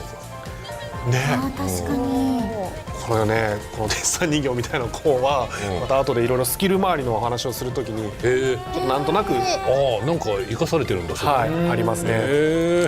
ボガトゥーリ自体の名前の由来はなんかロシアの伝承に登場する怪力の戦士っていうのがなんか電気のところから来ている名前で、割とこう総じて屈強な人とか力持ちみたいな感じの名前とかでよく使われるらしいんですね。いかついもんな、ボガトゥイリって。でオレグは逆にですね、神聖なとか聖なるとか祝福されたっていう意味を持つらしくてですね、よく女性系にするとオルガっていう、ロシア語って結構男性系と女性系で言い方が変わるので、オレグは男性系なんですけど女性系にするとオルガになって、よくなんかねロシア系のキャラクターの名前とか多いですね。ありますね。あれはなんかその神聖なとかそういう意味がついてると。そういう、ちょっとトリビアなんですけど、面白い。さあ、ということで次で今回登場の新規艦船は最後となります。紹介に行きましょう。宮城さんお願いします。はい、こちら最後の艦船こちらとなります。同志指揮官よ、私は今前例をかけた戦いがしたくて血がたぎっている。さあ今日はド派手に戦おうじゃないか。はい、こちらね、SSR の戦艦としてガングーとメタが実装されます。こちらはね、メタとなって登場するガングートということなので、ちょっとこれ以上の情報は内緒ということで、ぜひこちらをね皆さん入手していただいて、今後どういうね、活躍をしていくかというところはご期待いただければという感じになっております。さあということで実装となる艦船たちですが、スキルや弾幕の動画あるんですよね。はい、今回もですねお見せできる動画をご用意しております。まだ開発中のものになりますが、こちらご覧ください。はい、まずモスクワとなります。こちらね、凍結要塞というスキルもあるんですが、こちらはね対空の範囲を拡張したりして、戦闘終了までですね対空と速力をダウンさせるみたいなことを相手にできると。こちらオゾルノンですね。これねスキル名が面白いですよね。叩いてやる。そしてこれボガトゥイーリ。Dancing puppets。このねスキルの名前アトミックな心っていうスキルなんですけども、なんかそんな名前のゲームがなんかあったりするんですね。俺も好きなゲームですね。そして最後スネークハッカースという感じになっております。はい、なんかね、あれなるほどね。アトミックな心に出てくる敵キャラ俺にそっくりなんだよ。ボガトゥイーリのアトミックな心のスキルは、戦闘開始から15秒ごとにロボットコンパニオンを召喚しまして、最大12秒間戦場に参加させるということで、その戦場の場にですねロボットが1体いるにつき自分のよだめがアップしていって、代わりに受けるダメージはダウンするというちょっとバフの効果があるということで、どんどん戦闘がなびくとロボットをたくさん召喚してて戦うといったような、ちょっとね面白いスキルを持ってユニークですね。しております。はい。さあ、それでは先ほどご紹介した新規艦船について気になる入手方法をご紹介していきましょう。はい、こちらご覧ください。ご覧の4名については期間限定建造で入手することが可能です。入手可能な期間は2月の26日の木曜のメンテナンス後から3月12日の木曜メンテナンスまでとなります。今回ピックアップ対象となるのは、UR の従順洋艦のモスクワ、そして SSR の駆逐艦のオゾルノイ、そして SR の軽巡洋艦のクラースヌイカフカースとなっております。続きましてはポイント交換報酬についてご紹介をお願いします。はい、こちらご覧ください。SSR のガングーとメタですが、イベントアイテムを集めて交換することでも入手が可能となっております。こちらもですね、開催期間同じく2月の26日のメンテ後から3月12日の木曜メンテナンスまでとなっておりまして、交換期間は3月18日水曜日の23時59分までとなっております。開催期間にですね、イベント海域をたくさん回っていただいて、ぜひね SSR の戦艦のガングーとメタも入手してみてください。はい、続いてイベントアイテムの累計報酬についてご紹介お願いします。はい、こちらご覧ください。先ほどのね SR の軽巡洋艦ボガトゥイーリなんですけども、イベントアイテムの累計獲得報酬として入手することが可能となっています。こちらの開催期間も同じく2月26日の木曜メンテ後から、3月12日木曜のメンテナンスまでとなっています。交換期間も同じく3月18日水曜日の23時59分までとなっております。はい、続いて装備外装箱についてのご紹介です。はい、装備外装箱はですね、装備することで砲弾や魚雷や航空機の見た目を変更することができるアイテムとなっておりまして、今回はですね、春色はたごというシリーズが新たに登場をいたします。こちらもねなんかね気になるものがいっぱいあるんですが、ちょっと紹介の動画を用意してますのでこちらご覧ください。はい、まずこれ砲弾なんですけども、囲碁だ。囲碁の追い石になって弾が飛んでいくと。そしてこれはね香り袋っていうのがあるんですよ。これが見た目上砲弾の代わりになるんです。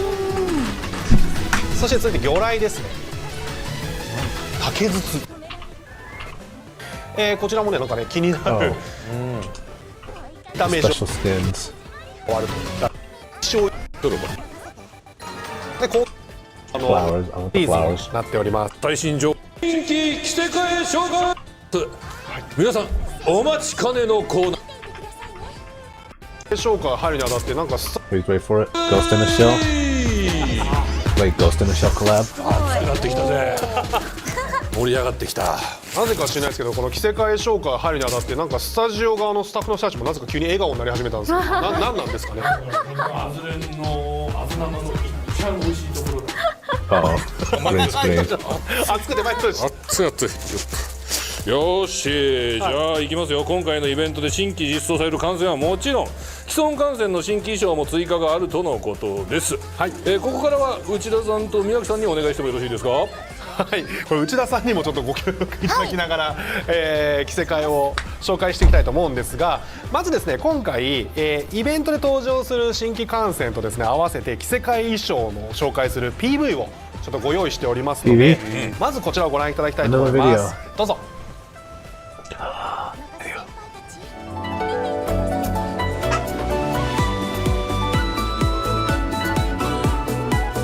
The new girls get new skins.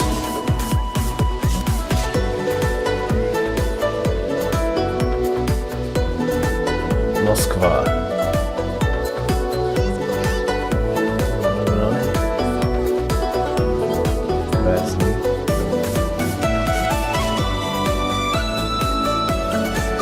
Bugatti.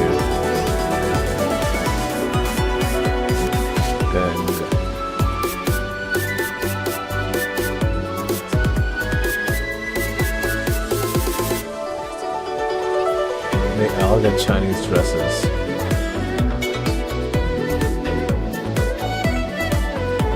Cute. Funny. Wow. I need it. I need it.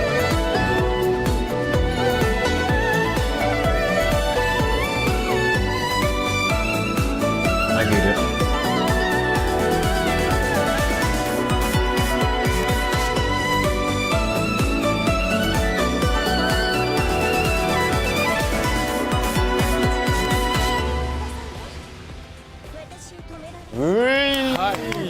Yes. なんかやばいののいた。いかがでしたでしょうか。するものが。春節っていいものですね。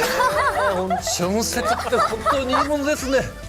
はい、ということでね、2月26日木曜日の実装の着せ替え、新規観戦と着せ替えシリーズに関するちょっとねプロモーションビデオをちょっとご用意させていただいたんですけども、もうね今回は一気にまず映像でパパッとお見せさせていただきましたが、どうですか、気になった子とかが多分ちらちらいたんじゃないかなと。見ましたよ。したね。早くちょっと見たいな、大きい画面で。どう動くんだって思う子いましたよ。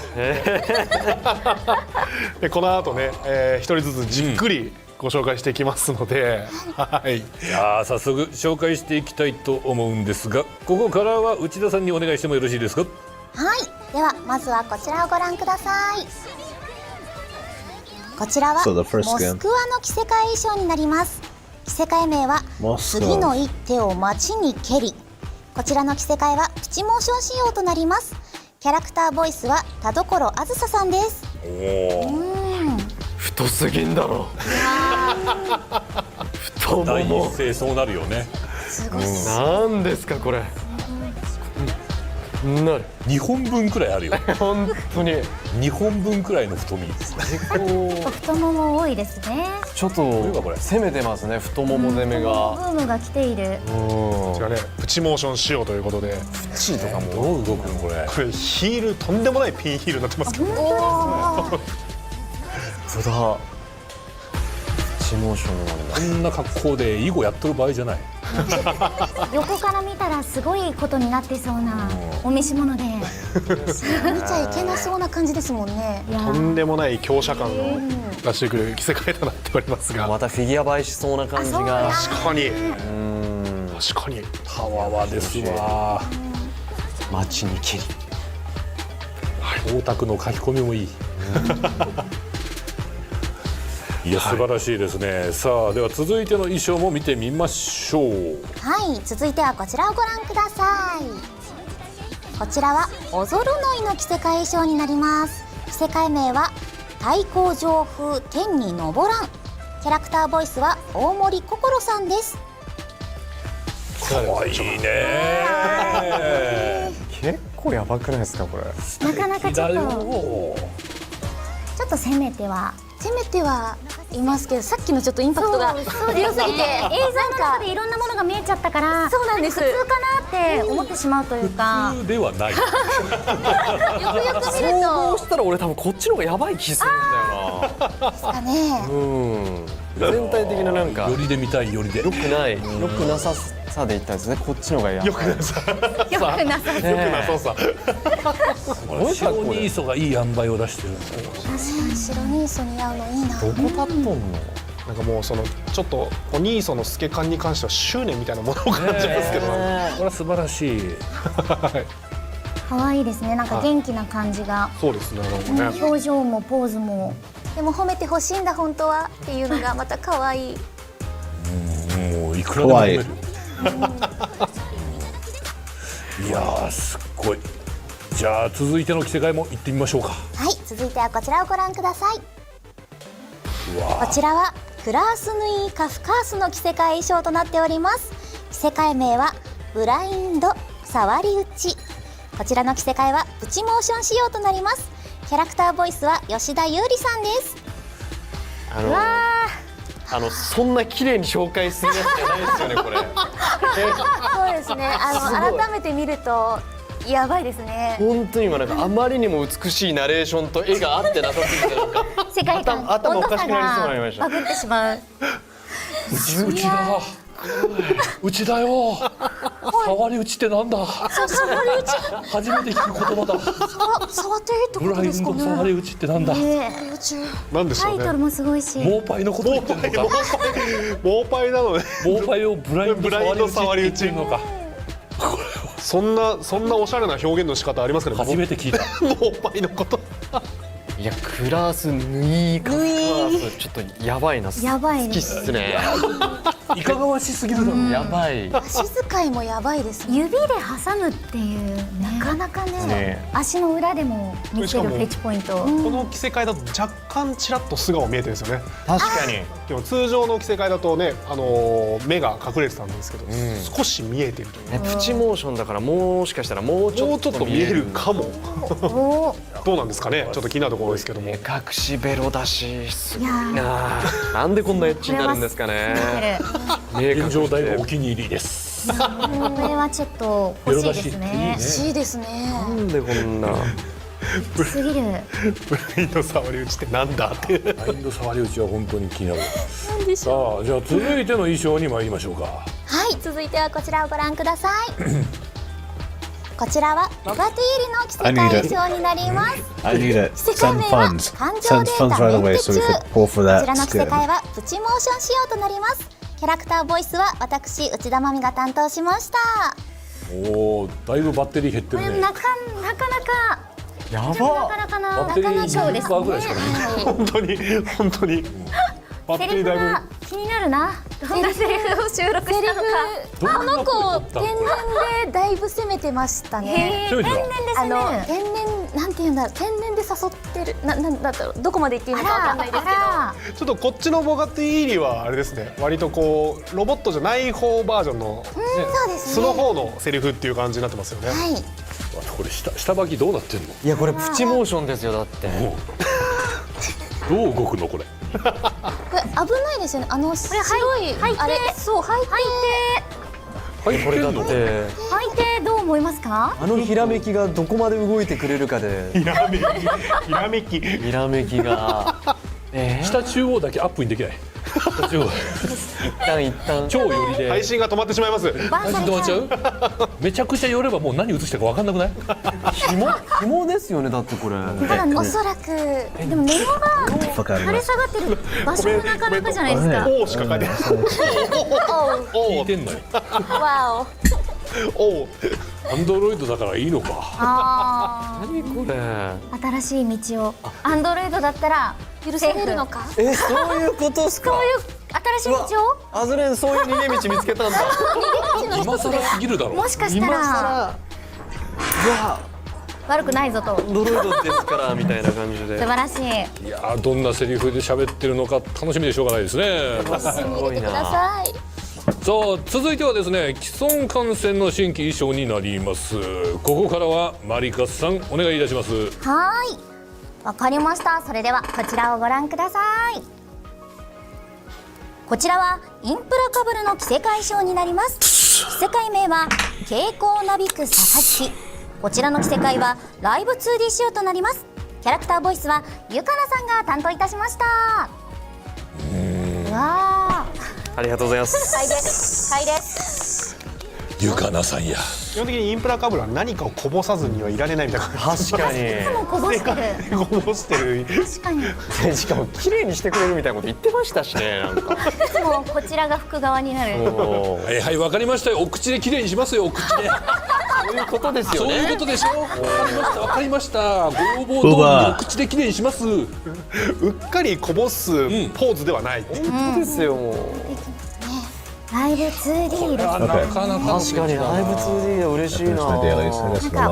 多分今までのライブ 2D 遊んだ初感だと胸の紐タッチしたらパンってなります。今まで遊んだ初感の感だと確かに。あの紐は何のための？楽しむためのための。楽しむための。なるほど。楽しむため。This was a 2.5-hour stream. 楽しむために紐をつけてくれたのに。楽しむためにきっと紐はそこにある。あ、いい表現だ。我々が楽しむために。ありがとうございます。ありがとうございます。楽しむのが一番だから。私でもどうしてもインプラカブルを見ると梶田さんが鼻血を出した神回を思い出してしまって。伝説の。覚えとったか。覚えてます。実際あった事件で、there's an anime trailer. Slow ahead. 時の生放送。もう本当に大変お待たせいたしました。微速前進2のねテレビ。青モードオン。I have her. 一体リバプールさんが何をしたって言うんですか？何をですって。私が大事に取っていたドーナツを一人で食べたのですよ。いただきます。それはちょっとじゃないかもですね。お願い、みんなの力で手 This was an April Fool. This was originally an April Fool's joke. Now they're animating this fully.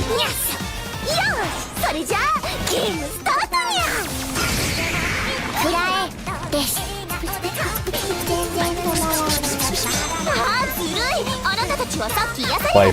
That's my wife, Mimi. C23. Zad. Do it.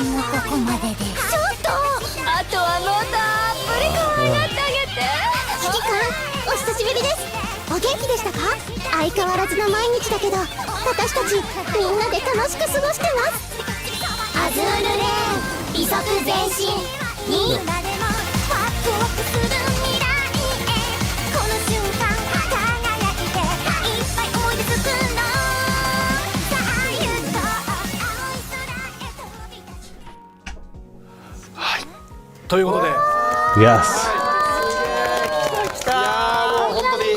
もしかしたらもうちょっと見えるか Wow, I like that skin too. どうなんですかね。 Cool. Guess I'll end the stream now. Thank you.